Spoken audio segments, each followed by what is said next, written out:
औज़ुबिल्लाहिमिनश्शैतानिर्रजीम बिस्मिल्लाहिर्रहमानिर्रहीम अस्सलामु अलैकुम वरहमतुल्लाहि वबरकातुहू। उम्मीद करते हैं कि आप लोग सब ठीक ठाक होंगे, फ़र्स्ट क्लास होंगे, मज़े में होंगे, फिट फाट होंगे और जहाँ भी कहीं होंगे अपनों के साथ हमारा ये प्रोग्राम सिटी एट 10 आपका मेज़बान अज़हर अली बेग आपकी खिदमत में हाजिर है जनाब अली। और अल्लाह ताला का बेहद शुक्र अदा करेंगे कि आज का दिन एक और हमें मिला खैर औफियत के साथ और अब शुरुआत कर डाली है हमने आपके साथ। सिलसिले को आगे बढ़ाएंगे। सबसे आगाज़ में अल्लाह का सबसे पहले शुक्र अदा करेंगे और फिर दुआ मांगेंगे कि परवरदिगार आज का दिन हमारा खैर और आफ़ियत का हामिल हो और जो हमारी ख्वाहिशात जो हम चाहते हैं अल्लाह ताला हमारे हक़ में बेहतर हो तो सारे काम मुकम्मल हो जाएं। और जो जो दुआएं आप मांगते हैं अपने लिए अपनों के लिए मांगते हैं अल्लाह ताला से, उसके हुज़ूर जब पेश होते हैं सजदा रोज़ होते हैं तो अल्लाह ताला उन दुआओं को आपके हक़ में बेहतर हो तो ज़रूर कबूल करे और आपके हक़ के लिए आगे बेहतरीन रास्ता हमवार होता हुए आप कामयाब ज़िंदगी गुजारते रहें जनाब अली। और आज बड़ा मज़ेदार है और सिलसिले चीज़ें हैं, बहुत सारी ख़बरें हैं और उन पर तबसरे होंगे और जनाब चीज़ों को बढ़ाने से पहले ख़ास पैगाम ख़ास मैसेज के पसंद और नापसंदगी की बात की जाए का पैमाना क्या होना चाहिए, यानी अगर पसंद करना है तो हमें क्या पसंद कर सकते, तो खैर हमें हर चीज़ ही जो है वो पसंद करते रहना चाहिए और पसंद की चीज़ ही लेनी चाहिए और जो पसंद करें जो अपने लिए पसंद करें वही औरों के लिए आप पसंद करें और जो आप ख़ुद पहने वही दूसरों के लिए अगर आप गिफ्ट कर रहे हैं तो वो भी वैसा ही उसी तरीके जो आप ख़ुद अच्छा खा रहे हैं वही औरों को भी वैसा ही खिलाइए। और इसमें छोटा बड़ा अमीर गरीब कोई नहीं, हम सब बराबर हैं दीन मुस्लिम। तो बात करेंगे हज़रत अनस खादिम रसूलुल्लाह सल्लल्लाहु अलैहि वसल्लम ने रिवायत की कि रसूलुल्लाह सल्लल्लाहु अलैहि वसल्लम ने फ़रमाया, तुम में से कोई शख्स इस वक्त तक मोमिन नहीं हो सकता जब तक अपने भाई के लिए वही कुछ पसंद ना करे जो अपने लिए पसंद करता है। कुरान मजीद और हदीस शरीफ में मोमिनों की जो आला सफ़ात बयान की गई है उनमें से एक सिर्फ उनमें बाहमी मोहब्बत उल्फत का होना है। एक हदीस में आप सल्लल्लाहु अलैहि वसल्लम का इरशाद ग्रामी है कि मोमिन सरापा मोहब्बत उल्फत है, उस शख्स में कोई भलाई नहीं है जो ना किसी से उल्फत रखता हो और ना ही उससे कोई मानूस हो। कुरान मजीद में मोमिनों की शान इस तरह बयान हुई है जो मोमिनों पर नरम और काफिरों पर सख्त होते हैं। सूरह फातिहा की आयत नंबर 48 में है कि वो कुफ्फार पर सख्त और आपस में रहमत और शफ़क़त करने वाले हैं। मोमिन के लिए ज़रूरी है कि अपने आप को मुस्लिम माशरे का एक फ़र्द और जज़ शुमार करे और ये तसव्वुर रखे कि माशरे की भलाई उसकी अपनी ज़ाती भलाई है और उसका नुकसान उसका अपना नुकसान है। तो साहब ये डिपेंड फिर सारी चीज़ें जब कुरान शरीफ में हर चीज़ जगह लिख दी गई है, बतला दी गई है आपके लिए और हमने अल्लाह ताला के बताए हुए रास्तों पे चलना है, हज़रत मोहम्मद सल्लल्लाहु अलैहि वसल्लम की पैरवी करनी है तो बीइंग अ मुस्लिम फिर हमें वो सारे काम तर्क करने होंगे जो हमें ज़ेब नहीं देते, जिसकी इजाज़त ममनू हमें मना है, जिससे हम गलत रास्ते पे जा ले गए तो फिर हमारे लिए आगे मुश्किलात का सामना होगा। चीज़ों को आगे बढ़ाएंगे और चीज़ों को बढ़ाने से पहले हमारे साथ जो है माशाल्लाह क्या बात है भाई, अस्सलाम वालेकुम रहमतुल्लाह, क्या बात है सर, कैसे ठीक है जी माशाल्लाह, गुड मॉर्निंग और सुबह बखैर। वैसे सुबह बखैर कहने में ज़्यादा मज़ा आता है अशरफ भाई या गुड मॉर्निंग वाली फीलिंग सही है? सुबह बखैर हाँ, आपका उसमें ताज़गी का एक एहसास होता है और खुशगवार एहसास होता है कि सुबह बखैर कहने में हाँ। और लगता है कि अब सुबह हो गई है। अब वो अच्छी सुबह हुई है बुरी हुई है वो एक अलग इशू है। हाँ। गर्मी की वजह से लोग कहते हैं कि यार गर्मी बहुत है, आज सुबह अच्छी नहीं हुई आज। हाँ सुबह हाँ। लेकिन अगर गर्मा गर्म चाय मिल जाए, बेगम के हाथ के पराठे मिल जाए तो वो सुबह और उसका मज़ा जो है वो दोबारा हो जाता है। तो यहाँ पे इन्होंने मैसेज दे दिया गर्मा गर्म चाय, तो यार गर्मा गर्म चाय ज़रूरी है।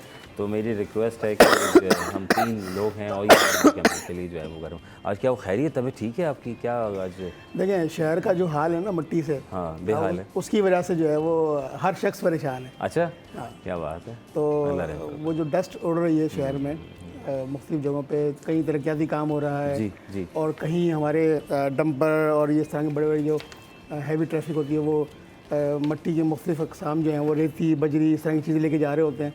तो वो ये एहसास नहीं कर रहे होते कि बराबर में कोई गुजर रहा होगा, बस वो कहते हैं कि बस हमारी स्पीड जो है वो JF थंडर की है वो स्पीड में निकल रहे होते हैं, वो बस मट्टी उड़ाते हुए जा रहे होते हैं। क्या बात है यार, जैसे तरक्याती काम भी हो रहे हैं। आप देखेंगे ये खुशी की बात। आज हमने सोचा है कि हर खबर जो है ना, सबसे पहले खुशियों भरी खबरें होंगी, आपके चेहरों पे मुस्कुराहटें बिखेरेंगे आज, क्योंकि बहुत से लोग मुझे कहते हैं यार अजहर भाई ये क्या यार, खबरें थोड़ी सी हैपनिंग बेस्ड होनी चाहिए, सुबह सुबह का आगाज़ है, क्योंकि अच्छी खबर से आगाज़ होना चाहिए, पॉजिटिव वाइब्स होनी चाहिए, पॉजिटिव मॉर्निंग। सर तो तरक्याती काम हो रहे हैं माशाल्लाह कराची में, बेहतरीन अंदाज अरब रुपए दिए हैं और जहाँ जहाँ सड़कें टूटी हुई थी वहाँ काम शुरू हो गया मुख्तलिफ जगहों पे। और गुड, अब देखें कितना टाइम लगता है। क्या बात है सर। एक ख़बर है बड़ी ज़बरदस्ती और बड़ी अच्छी ख़बर है और खुशाइन ख़बर है कि गवर्नर सिंध कामरान खान तसूरी का art council of Pakistan Karachi में जारी वर्ल्ड कल्चर फेस्टिवल में से इज़हार ख्याल हुआ है। सर आप विज़िट किया, कैसा रहा? बड़ा, मुझे तो खैर अच्छा लगा, मज़ा आया, अच्छी चीज़ हो, पॉजिटिव वाइब्स आई मुझे तो यार। देखें गवर्नर सिंध का वहाँ जाना एक और पॉजिटिव मैसेज है जो हम मुसलसल दे रहे हैं और 38 दिनों से, और हम लाइव कवरेज भी कर रहे हैं सुबह से लेकर शाम तक। और गवर्नर सिंध का जाना, सीएम का जाना और हाई प्रोफाइल का जाना, तो ये मैसेज देता है सही कि हम कैसे अपने मेहमानों को हम कैसे रिसीव कर रहे हैं।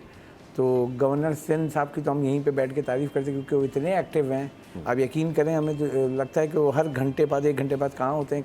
तो उनकी कवरेज जैसे आज भी है, आज भी प्रोफाइल आया हुआ है कि एक्सपो सेंटर में लास्ट है प्लास्टिक एंड उसकी जो एक्सपो है लास्ट है, तो उसमें भी जा रहे हैं। ठीक है। तो उसके बाद 2-3 और उनके आए हुए हैं, तो उनकी एक्टिविटी बहुत होती है। तो गवर्नर सिंध साहब का जाना एक और मैसेज दिया है लोगों को, बहुत लोग देखते हैं उनको। अच्छा, क्या सर काम कर रहे हैं, नज़र जो कहते हैं ना, जो दिखता है वो बिकता है सर। इस सिलसिले जो बिल्कुल दिखता ऐसी है। जो इससे पहले भी गवर्नर यहाँ पर रहे हैं सूबे में, लेकिन इतने कोई मुतहरिक हमें नज़र नहीं आया।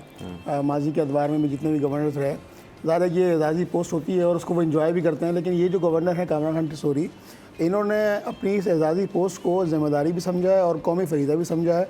और इस ज़िम्मेदारी के साथ साथ फिर इन्होंने जो इनिशिएटिव लिए हैं, मुख्तलिफ IT के हैं, राशन ड्राइव के हैं, फिर मुख्तलिफ जो हमारे मंदूबीन आते हैं उनको भी मदऊ करते हैं, जिस तरह जाकिर नाइक आए, उसके अलावा अरशद नदीम आए और दीगर जो हमारे सियासतदान भी आते तो वो गवर्नर हाउस में उनको मदऊ करते हैं।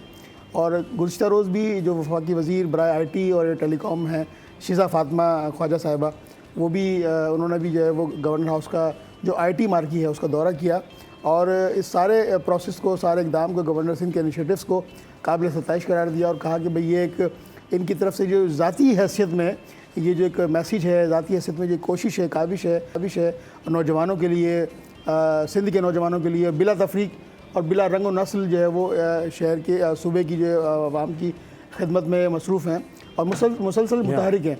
इसके अलावा आपने देखा कि रमज़ान मुबारक के अंदर भी वो मुख्तलिफ़ जगहों पे हमें सहरी करते हुए नज़र आए, इफ्तार करते हुए नज़र आए। और गवर्नर हाउस के माजी की हुकूमतों ने ये दावे किए थे कि हम गवर्नर हाउस की दीवारें ढा देंगे और प्राइम मिनिस्टर हाउस की दीवारें ढा देंगे, यहाँ पर यूनिवर्सिटी बनाएंगे। लेकिन वो दावे मैंने कहा धरे के धरे ही रह गए और दावे महज दावे ही हुए।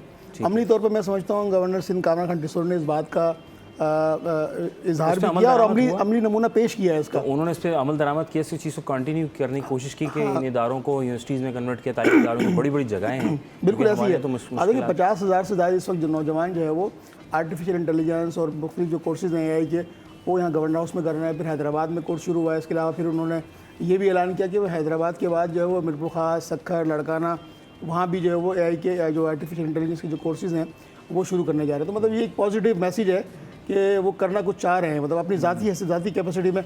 अच्छा, सारे जो प्रोसेस में जो तखमीना आ रहा है, जो खर्चा अखराजात आ रहे हैं, वो गवर्नर हाउस का कोई इसमें पैसे इन्वॉल्व नहीं है। फिर वफाकी हुकूमत से भी कोई फ़ंड नहीं लिया उन्होंने।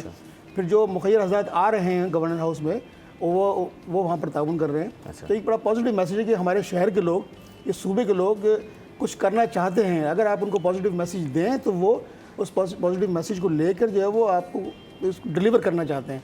ठीक है।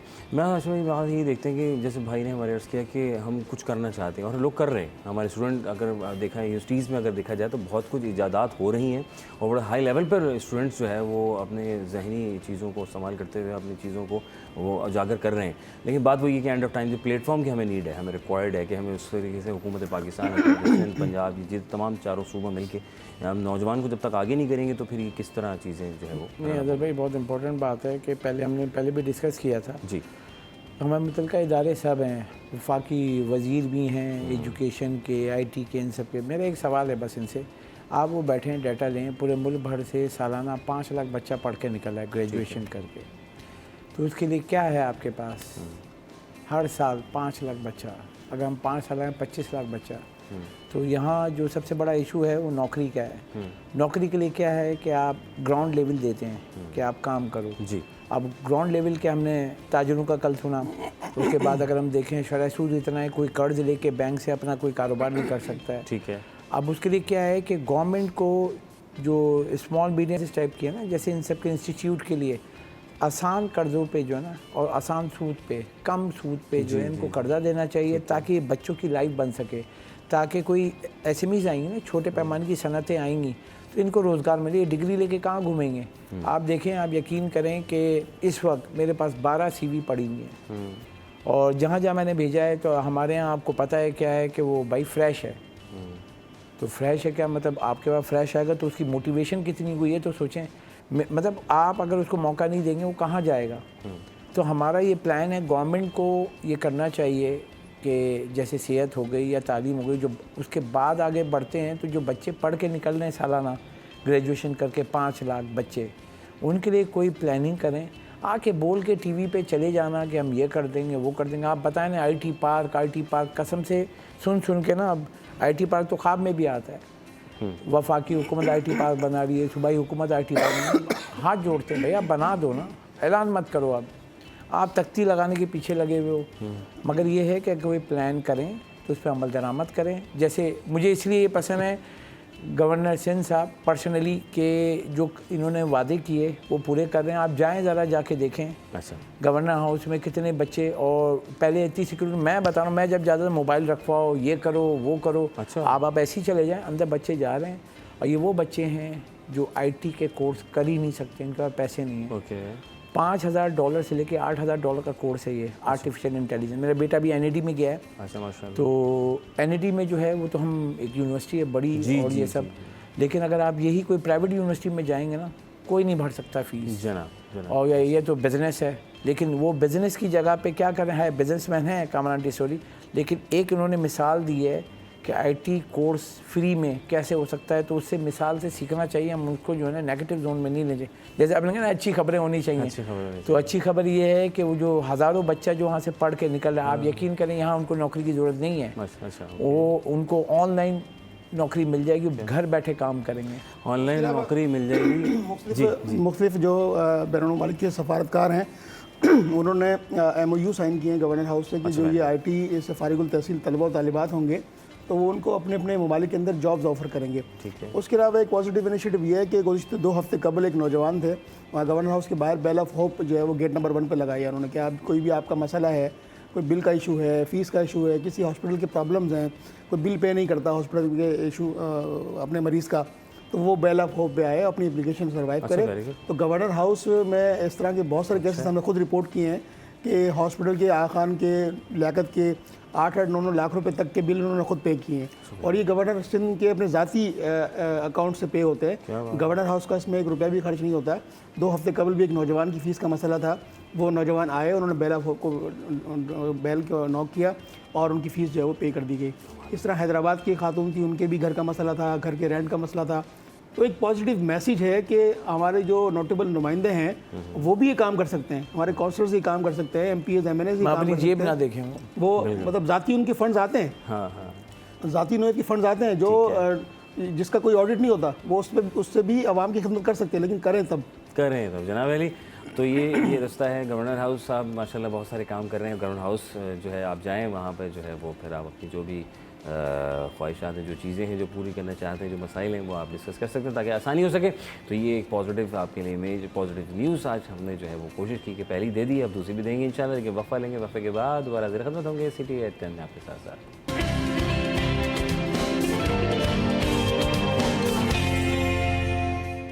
Welcome back once again City at 10। आपका मेज़बान अज़हर अली बेग आपकी खिदमत में हाजिर है, और हम यहाँ और आप वहाँ, हम सब एक साथ आपके सामने हाजिर हैं और हाजिर खिदमत पेश करते हैं कि जनाब बाद अब्बा मुलाज़ा होशियार। तो जनाब एक और ख़बर है, positive image of Karachi, positive image of Pakistan, और हमने अब सोचा है कि थोड़ी सी तब्दीली लाई जाए। ज़िंदगी में जब तक तब्दीली नहीं होगी तो खुशहाली कैसे आएगी? तो खुशहाली रहना हमारा और आपका मिलकर काम है। सिर्फ इधर उधर से बातें सुनकर मायूस सुनकर हम मायूस नहीं हो सकते। तो जनाब इसमें से लड़ते हुए बढ़ते हुए हमें आगे जाना है। तो सर आगे हम जा रहे हैं। सर ये बड़ी ज़बरदस्त खबर है, पुलिस पुलिस चीफ के ज़ेर क़यादत नुमाइश आइडियाज़ 2024 के सिक्योरिटी इक़दाम जो हैं वो तय पा गए हैं। सर थोड़ा बताएं आइडियाज़ लगने वाली। देखें आइडियाज़ जो है जो चल रही है आइडियाज़ 2024 नवंबर में हो रही है, 19 नवंबर से स्टार्ट होगी। अच्छा, वेरी गुड। और इसको देखा जाए हर 2 साल के बाद होती है। जी जी, ये दिफाई नुमाइश है, मतलब पब्लिक का कोई इंटरेस्ट नहीं होता है, आखिर में आते हैं। मतलब इस दफ़ा मुश्किल लग रहा है क्योंकि सिक्योरिटी रीज़न भी है और बाकी इस दफ़ा जो हमारे पास आई है खबर कि 18 साल से कम उम्र लोग नहीं जा सकेंगे, नहीं होगी। ओके। और उसके बाद देखा जाए कि अब ये लास्ट टाइम जो ट्रेंड बढ़ा है तो 9 हॉल बनेंगे, 2 मार्की बाहर लगेंगी, एक कॉन्फ्रेंसेस के लिए और एक और मार्की बनेगी जहाँ पे ये सारे डेमोन्स्ट्रेशन दिखाएंगे। ठीक है। और सबसे अहम बात गैर मुल्की मंदूबीन आते हैं और आइडियाज़ में आप यकीन करें कि जब लास्ट आइडिया 2 साल पहले हुई थी तो उसमें जैसे कि आर्मी चीफ वो घूम रहे होते हैं मुख्तलिफ ममालिक के, कीनिया के, दूसरे ममालिक के, और ये आके देखते हैं पाकिस्तान की दिफाई नुमाइश।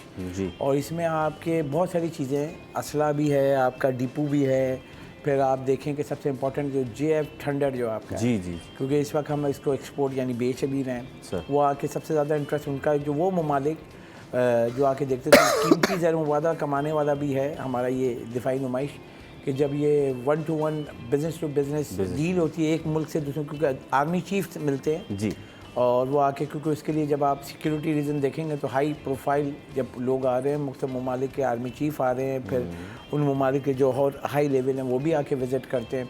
और इसका जो इफ्तिताह वज़ीर-ए-आज़म और फिर हाई लेवल ये सारे ये भी आएंगे, तो ये जो 4 रोज़ की होगी। और इसमें देखें कि तमाम चीज़ें जो पाकिस्तान में बन रही हैं, जो पाकिस्तान अगर इंपोर्ट भी कर रहा है वो, और सबसे इम्पोर्टेंट बात जब हम लोग जाके देखते हैं तो सबसे इम्पोर्टेंट होता है दिफाई नुमाइश में कि हम क्या क्या चीज़ें हैं जो हम क्या जिद्दत ला चुके हैं। ड्रोन, फिर आपके बहुत सारी चीज़ें लोकल भी बन रही हैं वो दिखाते हैं। तो हम कितने क्योंकि हमारे बहुत सारे जो दोस्त हैं, दोस्त समझ गए होंगे, तो वो भी देख रहे होते हैं कि क्या क्या जिद्दत आ गई है। अच्छा। तो इस वक्त जो JF थंडर मैं देखूं तो JF थंडर पहले था जो वर्ल्ड क्लास पे मतलब पूरी दुनिया मान रही है, अब वो डबल मतलब पायलट के ऊपर हम चले गए सेकंड स्टेप पे। अब वो देखते हैं इस वाली नुमाइश में लगाते हैं नहीं लगाते हैं। और उसके साथ जो अगर हम दूसरा देखें तो हमारी पाक फ़ौज, नेवी, एयरफोर्स, और इसके बाद जो इसके बैकअप पे होता है जो ग्राउंड पे काम कर रहा होता है, जो आपका रेडियो आपकी जो लिंक करते हैं वो सब जो जिद्दत पे, क्योंकि दुनिया के साथ हमें चलना है, हमें पीछे नहीं रहना। तो जो पाकिस्तान बना रहा है आप हैरान होंगे जब आप जाएंगे तो आप देखेंगे कि पाकिस्तान कितने आगे है, तो ये दिफाई नुमाइश दिखाएगी। क्या बात सर। खुर्शीद भाई बिल्कुल ऐसी है। और जिस तरह अंदाज़न कितने ममालिक इसमें शिरकत करने वाले JF थंडर की इन्होंने बात की, मशाक तैयार की वो भी एक बड़ा हमारा एहसास है, पॉजिटिव पहलू है वो भी। और इसके अलावा मुख्तलिफ कंपनीज इसमें आती हैं जो हमारे यहाँ जंगी आलात तैयार करते हैं, जंगी गाड़ियाँ तैयार करते हैं, बुलेट प्रूफ गाड़ियाँ हो गई इसमें। उसके अलावा मुख्तलिफ सैटेलाइट कम्युनिकेशन के बहुत सारे इदारे ऐसे हैं जो उनको डिज़ाइन करते हैं कि जो हमारे एयरक्राफ्ट इंजीनियर्स होते हैं वो उसको मॉनिटर कर रहे होते हैं। फिर उसके अलावा एयर ट्रैफिक कंट्रोल का सिस्टम जो है वो गुज़िश्ता जो नुमाइश थी उसमें चाइना ने अपना एयर ट्रैफिक कंट्रोल सिस्टम वहाँ पर मुतारिफ़ करवाया, फिर पाकिस्तान ने भी मुतारिफ़ करवाया। अब ये जो टेक्नोलॉजी की जो जिद्दत है असर हाजिर में, जो भी टेक्नोलॉजी की जिद्दत है वो उस आइडियाज़ 2024 अभी होने वाली है, इसमें वो जो है वो नुमायाँ होगी। और पूरी दुनिया से मंदूबीन यहाँ पर आते हैं। उसकी वजह से कोई अभी तक फैक्ट्स एंड फिगर सामने है कि कितने ममालिक शिरकत कर रहे हैं, पाकिस्तान वेलकम हो रहा है? देखें अभी तक तो कोई इस तरह की फैक्ट्स एंड फिगर नहीं आई हैं, लेकिन लातादाद ममालिक हैं जो आ रहे हैं पाकिस्तान। जी 40 के करीब मैं समझता हूँ, 40 से ज़ायद ममालिक होंगे माशाल्लाह जो उसमें शिरकत करते हैं। और उसके अलावा मंदूबीन तो फिर सैकड़ों मंदूबीन होते हैं जो इसमें शिरकत के लिए आते हैं। और ये पूरी दुनिया में पाकिस्तान का जो चेहरा है वो पॉजिटिव भी जाता है। और उसके अलावा डिफेंस के तौर पर भी जो है वो एक मजबूत क़ुव्वत उभर कर सामने आता है कि पाकिस्तान में जो आइडियाज़ हो रही है, दिफाई नुमाइश हो रही है, उससे जो हमारे दुश्मन ममालिक हैं वो भी ज़रा चौकन्ना होते हैं और उनको चौकन्ना करना है हमने, चौकन्ना करना है। बिल्कुल ऐसे ही सर। ज़बरदस्त खबर है, खबर आपकी खिदमत में पेश करेंगे जनाब अली। बहुत ज़बरदस्त खबर है क्योंकि ज़ाहिर है शादी ब्याह का सिलसिला चल रहा है, कहीं ख़रीद फ़रोख्त हो रही है। और ना सिर्फ अगर बात की जाए तो जब क्या इन्वेस्टमेंट, कहाँ इन्वेस्टमेंट, कितना पैसा कहाँ लगाया जाए।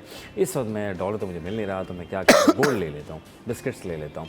तो gold price, new gold price की अगर हम बात करते हैं, सोने की कीमत की एक और नई बुलंद सतह जो है वो कायम हो चुकी है। तो सर शुभ भाई दी ग्रेट सर बताएं ज़रा कुछ। भाई ये है कि आदमी मार्केट में देखा जाए जो मुश्किल वस्ता और ये सारी जो सूरत हाल है उसके ऊपर सोने की ख़रीदारी हो रही है। इंटरनेशनल मार्केट में जो ख़रीदार होता है या सरमाकार होता है देखता है सेफ़ हेवन कि मेरी जो इन्वेस्टमेंट है सेफ़ कहाँ होगी। तो इस वक्त क्योंकि ऑयल और दीगर जो चीज़ें उसकी फ्लक्चुएशन बहुत है तो गोल्ड में ख़रीदारी करा और गोल्ड ये हाई लेवल पे है।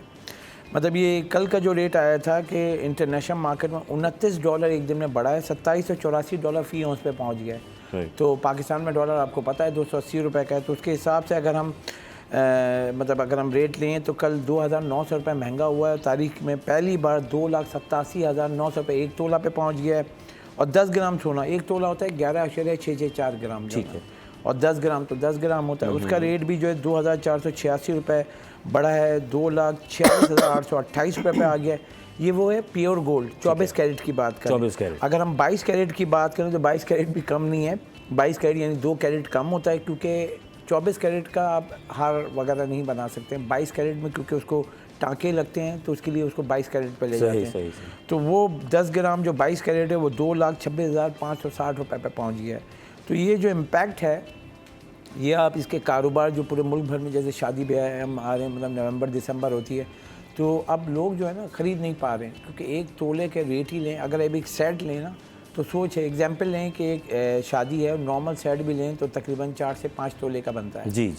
जिसमें क्योंकि चूड़ियाँ भी आ गई, शादी हो रही है तो दुल्हन के लिए चूड़ियाँ आ गई। और वही हल्का मैं बता रहा हूँ 5 तोले का लगाएं आप, तकरीबन जो है 3 लाख अगर हम लेते हैं बनवाई के साथ ये वो तोले के हिसाब से, तो आप लगाएं कि 15 लाख रुपए का ये सेट पड़ेगा। अच्छा। तो लोग अब आर्टिफिशियल ज्वेलरी पे जा रहे हैं। वरना ये होता है कि ना जैसे फैमिली में होती हैं, हमारे यहाँ भी होता है कि नानी का है, दादी का है, वो शजरा चलता अम्मी को दिया, फिर वाइफ को दिया, फिर वो अपने बच्चों को देते हैं। क्योंकि अब ख़रीद तो कोई नहीं सकता है क्योंकि आपकी कुव्वत ख़रीद नहीं है इस वक्त। सही। और इनका जो कारोबार है वो कैसे चल रहा है, क्योंकि लोग सवाल करते हैं कि भाई अगर सोनार बैठा हुआ है उसका कारोबार कैसे चल रहा है। तो आप खुद से तो उसको तोड़ के कुछ नहीं करेंगे, तो सोनार को देंगे।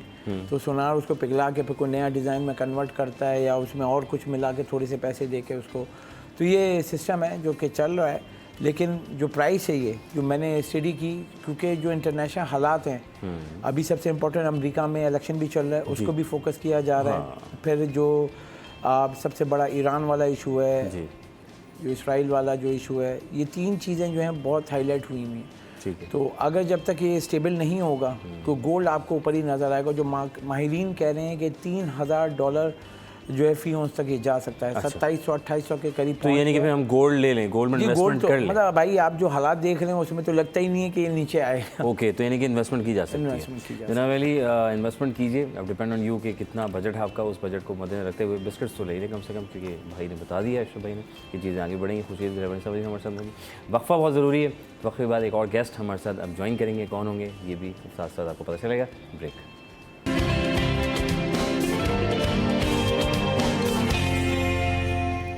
Welcome back once again. City at 10 आपका मेज़बान अज़हर अली बेग आपकी खिदमत में हाजिर है। जनाब अली सुबह के आगाज़ में एक मरतबा फिर खुशामदीद करेंगे, क्योंकि हो सकता है शायद आप अभी हमने हमारा चैनल सिटी 21 लगाया हो तो जनाब कमाल कर दिया है। खुशामदीद करेंगे। उम्मीद है कि आपका दिन बहुत अच्छा गुजरेगा इंशाल्लाह। मैं दुआ गो हूँ, हमारी पूरी टीम आपके लिए दुआ गो है।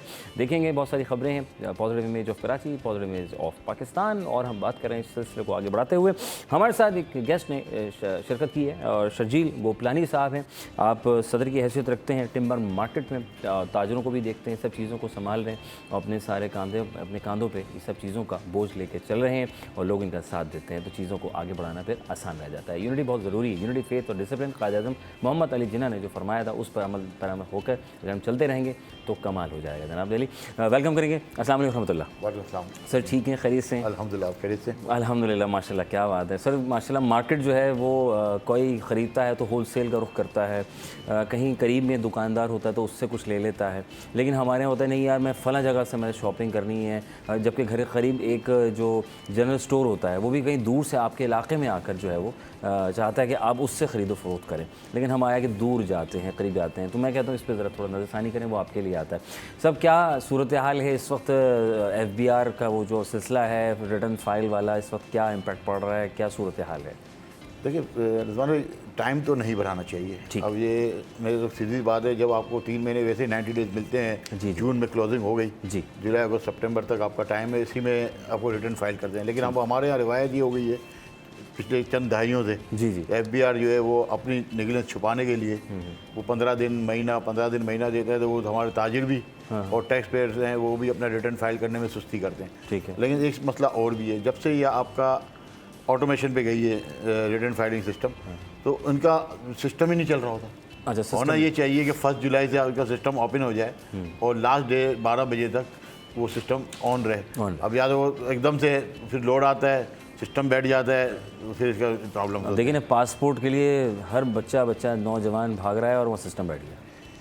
तो पासपोर्ट भी देखें, एक्चुअल मसला ये है कि हर जगह पैसा चाहिए इनको। मैं सीधी सी बात करूँगा, उसमें कोई दो राय नहीं। अच्छा, हर महकमे में पैसा चाहिए, करप्शन बढ़ती जा रही है, इसके अलावा कोई चीज़ नहीं है। अदरवाइज पासपोर्ट में ऐसा क्या हो गया सर? नबी के पैरोकार हैं सर, हम नबी के पैरोकार हैं सर। सर पैरोकार, अब यही मुल्क के अंदर पासपोर्ट आपको 24 घंटे में मिल जाता था। ठीक है, ठीक है, आपके फास्ट ट्रैक सिस्टम और ये सारी चीज़ें। अब फास्ट ट्रैक में भी आज आप जाए तो 1 महीने से पहले पासपोर्ट नहीं मिलता। हाँ, नहीं मिल रहा।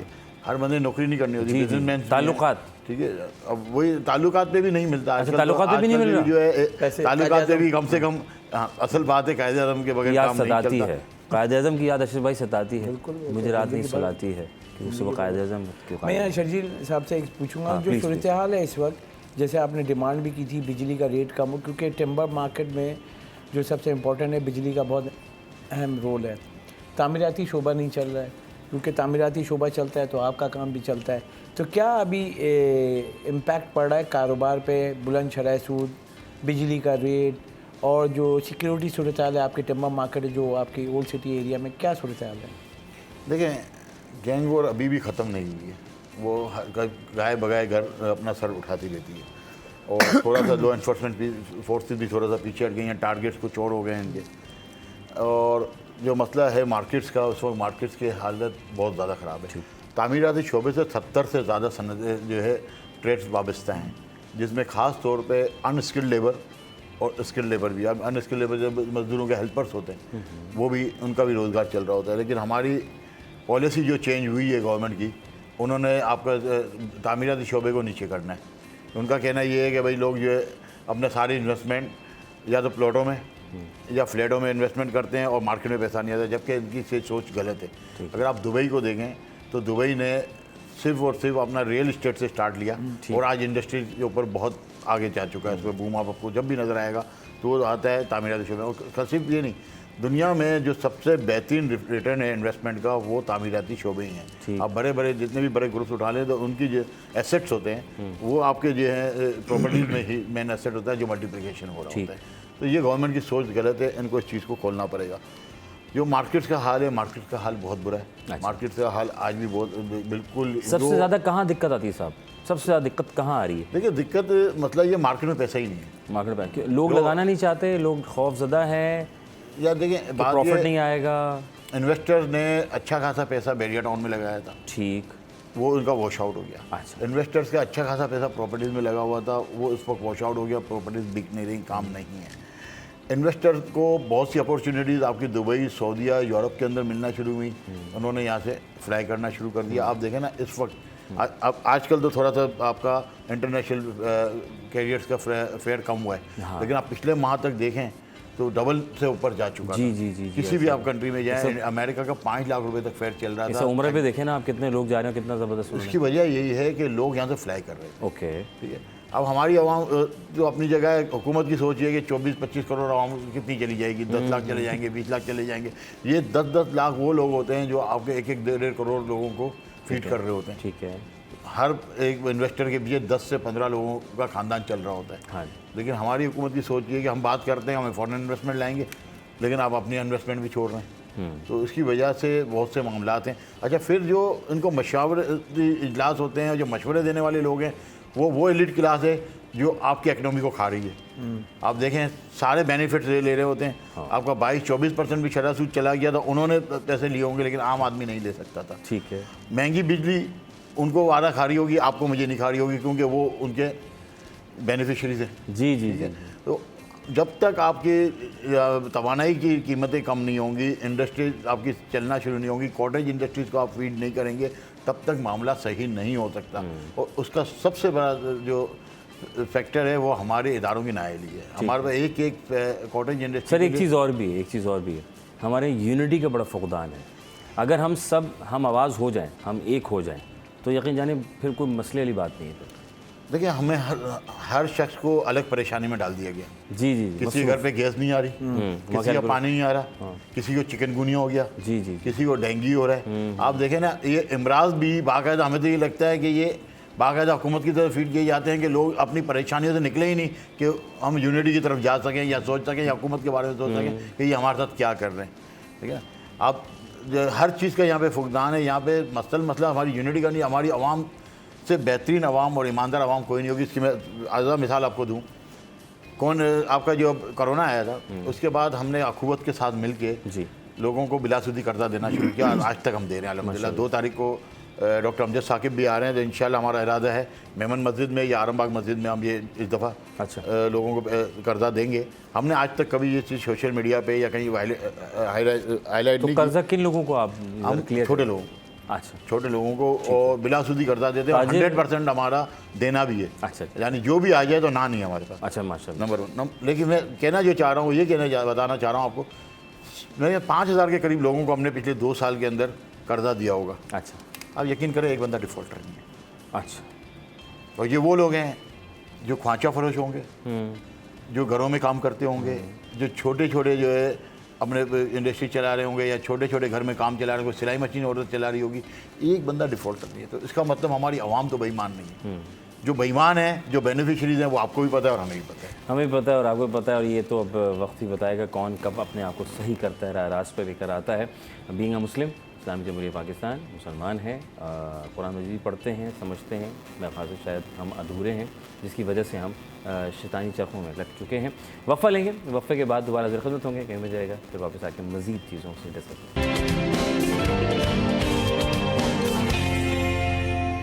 Welcome back once again city at 10। आपका मेज़बान अज़हर अली बेग आपकी खिदमत में हाज़िर है और हाज़िर खिदमत है, और आज की हाज़िरी लग चुकी है। और कौन कौन सा जो है स्टूडेंट इस वक्त घर पे मौजूद है, कौन सोता रह गया है, तो भाई जल्दी जल्दी जाइए और अपनी तालीम को आगे बढ़ाइए ताकि आपको अच्छे से अच्छा रास्ता मिल सके और शऊर हासिल कर सकें। चीज़ों को आगे बढ़ाएंगे। एक और अच्छी खबर है। अच्छी खबर ये जनाब, सिंध गवर्नमेंट हॉस्पिटल जो है लियाकताबाद की इंतज़ामिया का एक अच्छा इक़दाम है, जिसमें इंतज़ामिया ने मुलाजमीन के टाइमिंग जो स्केल्स हैं, प्रमोशंस हैं सर, वो बढ़ा दी गई हैं। खुर्शीद भाई, मैं आपकी तरफ आऊँगा। सर, क्या सूरत हाल है? तरक्की होती हुई दिखाई दे रही है, सड़कें बन रही हैं, रोड बन रहे हैं, बड़े काम हो रहे हैं। देखिए, तामीराती शोबे में तो अभी कुछ बेहतरी आना शुरू हो गई है। वज़ीर सिंध ने इस पर नोटिस लिया था। जो हमारी ऑन गोइंग स्कीम्स हैं, तरक्याती स्कीम्स हैं, कि वो जितना जल्द हो सके मुकम्मल कर ले। और जहाँ तक आपने बात की सिंध गवर्नमेंट हॉस्पिटल की, वहाँ पर लोगों की प्रमोशंस हुई हैं, तो प्रमोशंस मैं नहीं समझता कि उनकी कारकर्दगी की बुनियाद पर हुई होगी। तो अगर कारकर्दगी देखी जाए तो उनकी प्रमोशन नहीं होनी चाहिए। और सिंध हुकूमत ये समझती है, मैं समझता हूँ कि कराची में जितने हॉस्पिटल्स हैं उनको तरक्की करनी है। तो भाई आप ये पूरे सिंध के अंदर जो हमारे जो हॉस्पिटल्स हैं उनको कौन तरक्की देगा, उनके अंदर कौन काम करेगा। हमारे जो कराची में, अब मैं अगर आपके सामने एक मिसाल रखूँ कि मलीर जो हमारा है, वहाँ अगर कोई एक्सीडेंट होता है तो वहाँ से जिन्ना हॉस्पिटल लेकर जब आते हैं पेशेंट को तो उसकी डेथ हो जाती है। अल्लाह। 4 रोज़ कबल हमारे एक सीनियर कॉपी एडिटर थे खालिद इकबाल, वो नेशनल हाईवे पे उनका एक रोड एक्सीडेंट हुआ और वो तकरीबन आधे घंटे वो रोड पर पड़े रहे, ब्लड ज़ाया हुआ और उनकी डेथ हो गई। तो हमारे यहाँ कोई इस तरह का हॉस्पिटल मैकेनिज़्म नहीं है कि नेशनल हाईवे पे किसी का कोई एक्सीडेंट हो तो उसको रेस्क्यू किया जाए। भाई कोई वहाँ के एमरजेंसी सेंटर ही बना दें कि फौरी तौर पर उसकी फर्स्ट एड हो और उसकी जो ब्लड कहीं से निकल रहा है। 1122 भी तो है ना? नहीं, 1122 तो, लेकिन उसको कौन रेस्क्यू करेगा? वो फ़ोन करेगा तो कुछ होगा ना। Okay, fine. तो ये बड़ा सर, ये भी एक चीज़ सामने आई थी कि हम अशरफ भाई की तरफ आते हैं क्योंकि वक्त की थोड़ी कमी है। अशरफ भाई, मुझे बताइएगा कि हम देख रहे थे कि रजिस्ट्रेशन का मामला, गाड़ियों के रजिस्ट्रेशन की बात की जा रही है। शजील मेमन साहब ने एक बड़ा अच्छा इक़दाम किया है कि उसके ऊपर जो है वो ऑनलाइन सर्विस का इनेकाद किया। एक चीज़ हमने ये भी देखी है कि कल ही मैं उनका एक बयान सुन रहा था कि अब जो है पोर्ट से भी गाड़ी निकले बगैर या शोरूम से निकले गाड़ी बगैर रजिस्ट्रेशन जो है मुश्किल है। मतलब बहुत अच्छा फैसला है। और सबसे इम्पोर्टेंट बात कि इस कराची शहर में देखें तो आपके पास डाटा ही किसी के पास नहीं होगा कि कितनी गाड़ियाँ हैं, कितनी मोटरसाइकिलें। आप गाड़ी चला रहे हो, रोड पे अनरजिस्टर्ड गाड़ियाँ अपनी नंबर प्लेट लगा के घूम रहे होते हैं। कंसर्न होता है सिक्योरिटी कंसर्न, हाईली रिस्की ये सूरत हाल है। अगर आप जाके देखें बाइक पे कौन घूम रहा है आपको नहीं पता चलेगा। ये होता है रजिस्ट्रेशन नेम प्लेट जो होती है ना, वो से पता चलता है कौन है। बाहर मुल्क में गाड़ी विदाउट नंबर प्लेट की आप चला के दिखा दें रोड पे जी, मगर यहाँ पे आप वो झंडा लगा देगा। हम पाकिस्तान का झंडा नहीं होता है, कौन से झंडे होते हैं आपको पता है, ठीक है। और ये भी बड़ा अच्छा है कि आप घर बैठे रजिस्ट्रेशन अब करा सकेंगे। तो सबसे इम्पोर्टेंट है एक्साइज एंड टैक्सेशन सिंध का कि ऑनलाइन है, आप गाड़ी आपने ली, इनवाइस रजिस्ट्रेशन कराएं, ऑनलाइन पेमेंट करें टैक्सेशन का, अपना सारा शनाख्ती कार्ड ये वो डाटा दें, रजिस्टर्ड हो जाएगी। ना आपको लाइन लगानी ना कुछ करनी, लेकिन इसके लिए क्या करना है, अमल दरामद, उसकी टैक्सेशन भरनी है, ये भरनी है, कौमी ख़जाने को भी फ़ायदा होगा। और जो अनरजिस्टर्ड गाड़ियाँ घूम रही हैं ये नहीं होनी चाहिए। शरजील इनाम अहमद जो सीनियर वज़ीर भी हैं बहुत ज़बरदस्त फैसला किया है, और चलें देर हुआ लेकिन ज़बरदस्त किया है, ज़बरदस्त किया है। शर्जील भाई आपकी तरफ मैं आऊँगा। सर हम मुख्तलिफ मार्केट्स में जाते हैं, शॉपिंग्स करती हैं ख़वातीन हज़रात, और उसके बाद हम खाने भी खाते हैं, रेस्टोरेंट्स में जाते हैं, फिर एक एंड में पर्ची आ जाती है बिल, उसके आखिर में लिखा होता है टैक्स। कुछ लोग कहते हैं भाई ये टैक्स मैं दे तो रहा हूँ, तो आया कि तुम वाकई भर रहे हो नहीं भर रहे हो, और ये इतना टैक्स क्यों ले रहे हो, ज़रा मुझे भी दिखाओ। तो आया कि वो आगे वाला मामला कितना सही है। देखिए वह ये जो पीओएस जब लग रहा था तो वही फिर मैं बात करता हूँ अशराफिया की, क्योंकि मैं इत्तेफाक की बात है कि पीओएस की कमेटी का मेंबर था एफबीआर की माशाल्लाह। और इस्लामाबाद में जब ये मीटिंग एक ही मीटिंग मेरे साथ चेयर के चली, दूसरी मीटिंग में मुझे नहीं बुलाया गया, तो वहाँ मुझे नज़र आ गया था कि जो ये बड़े बड़े नाम हैं तो उन्होंने क्या किया कि अगर उसके 3 काउंटर तो एक काउंटर पर पीओएस लगा दिया, 2 काउंटर विदाउट पीओएस चल रहे हैं, इसमें कोई दो राय नहीं।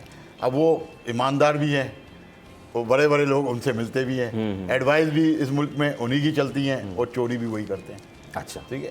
तो एक्चुअल जब तक हर चीज़ ट्रांसपेरेंट नहीं होगी, जब तक आप लोगों का ट्रस्ट डेवलप नहीं करेंगे, जब तक आप टैक्स आम आवाम तक टैक्स का पैसा नहीं पहुंचेगा, इसमें कामयाबी मुश्किल है। देखिए टैक्स का सिस्टम ये है कि आपकी जो भी कैपिटल हो उसकी आपका वेल्थ सर्टिफिकेट बनता है, उसके बिहाफ पे आपको घर जो है की लोन मिलती है, आपको बिजनेस लोन मिलती है, आपकी गाड़ी की लोन मिलती है, आपको बच्चों के एजुकेशंस के लिए फंड्स मिलते हैं।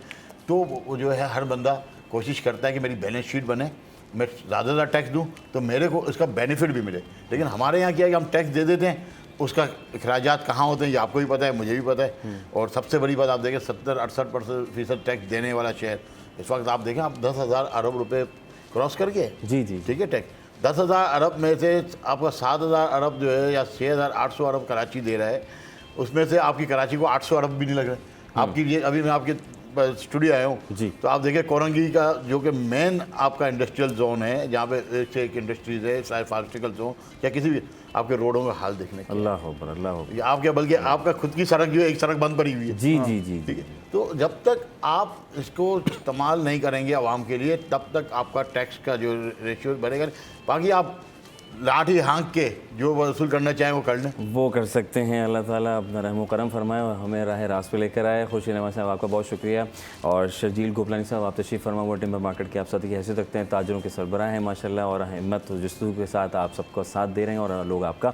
अशरफ भाई आपका बहुत शुक्रिया, वक्त की कमी और सवाल बहुत सारे, लेकिन इंशाअल्लाह ज़िंदगी रहे तो फिर दोबारा हाजिर खत में आपको बुलाएंगे और फिर आपको बात करेंगे। जनाब अली, डिपेंड ऑन यू कि हम किस तरह अपने आप को चीज़ें लेके चलते हैं। दुनिया भी देखनी है, दीन भी देखना है, दोनों चीज़ देखनी है, आखिरत में भी जाना है, सवाल उसने करना है और उसका जवाब देना है। तो सोचिए अपने बारे में। अब वफ़ा लेंगे, वफ़े के बाद दोबारा से खिदमत होंगे।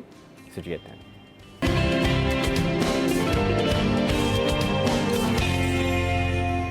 Welcome back on again city at 10। आपका मेज़बान अज़हर अली बेग आपकी खिदमत में हाजिर है जनाब अली, एक मरतबा फिर और एक खूबसूरत से टॉपिक के साथ आपकी खिदमत में हाजिर है, जो बहुत ज़रूरी है हमारे लिए समझना आया कि वो जो सिलसिला है उस सिलसिले से कैसे बचा जा सके।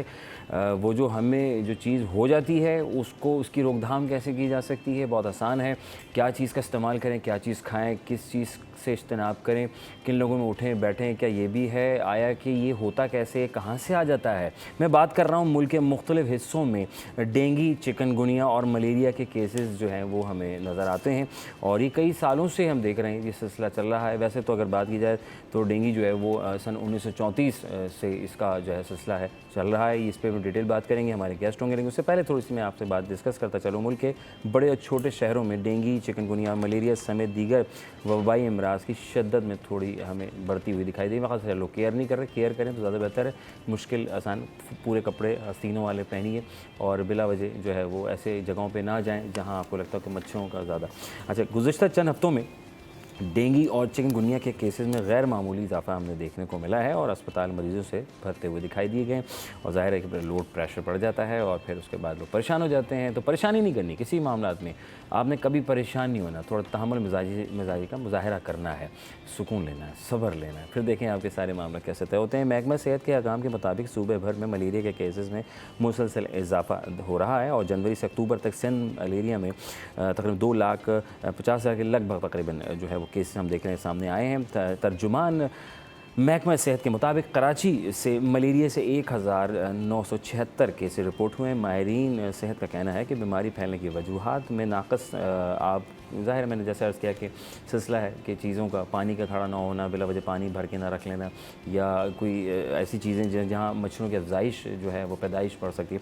तो हम ये सब चीज़ें रखते हैं, हमारे साथ मौजूद हैं, इस पर डिटेल बात करेंगे। डॉक्टर तारिक साहब हैं, आप PhD की हैसियत रखते हैं, अवार्ड याफ्ता हैं, 30 साल का तजर्बा रखते हैं आप और साइंटिस्ट हैं माशाल्लाह। आप कई सालों से इस फील्ड में जो है मशगूल हैं और इसमें लोगों की रहनुमाई करते हुए दिखाई दे रहे हैं और उनकी आगाही करते हैं और मुख्तलिफ प्लेटफॉर्म पर जो है पाकिस्तान का लोहा मनवाते हैं, दुनिया भर में जाकर आगाही देते हैं कि आया कि ये डेंगू, मलेरिया, ये मच्छर ये कहाँ से आया, कैसे आया, जैसे मैं शुरू में कहा, और इससे कैसे बचा जाए। वेलकम करेंगे। अस्सलाम वालेकुम वरहमतुल्लाह।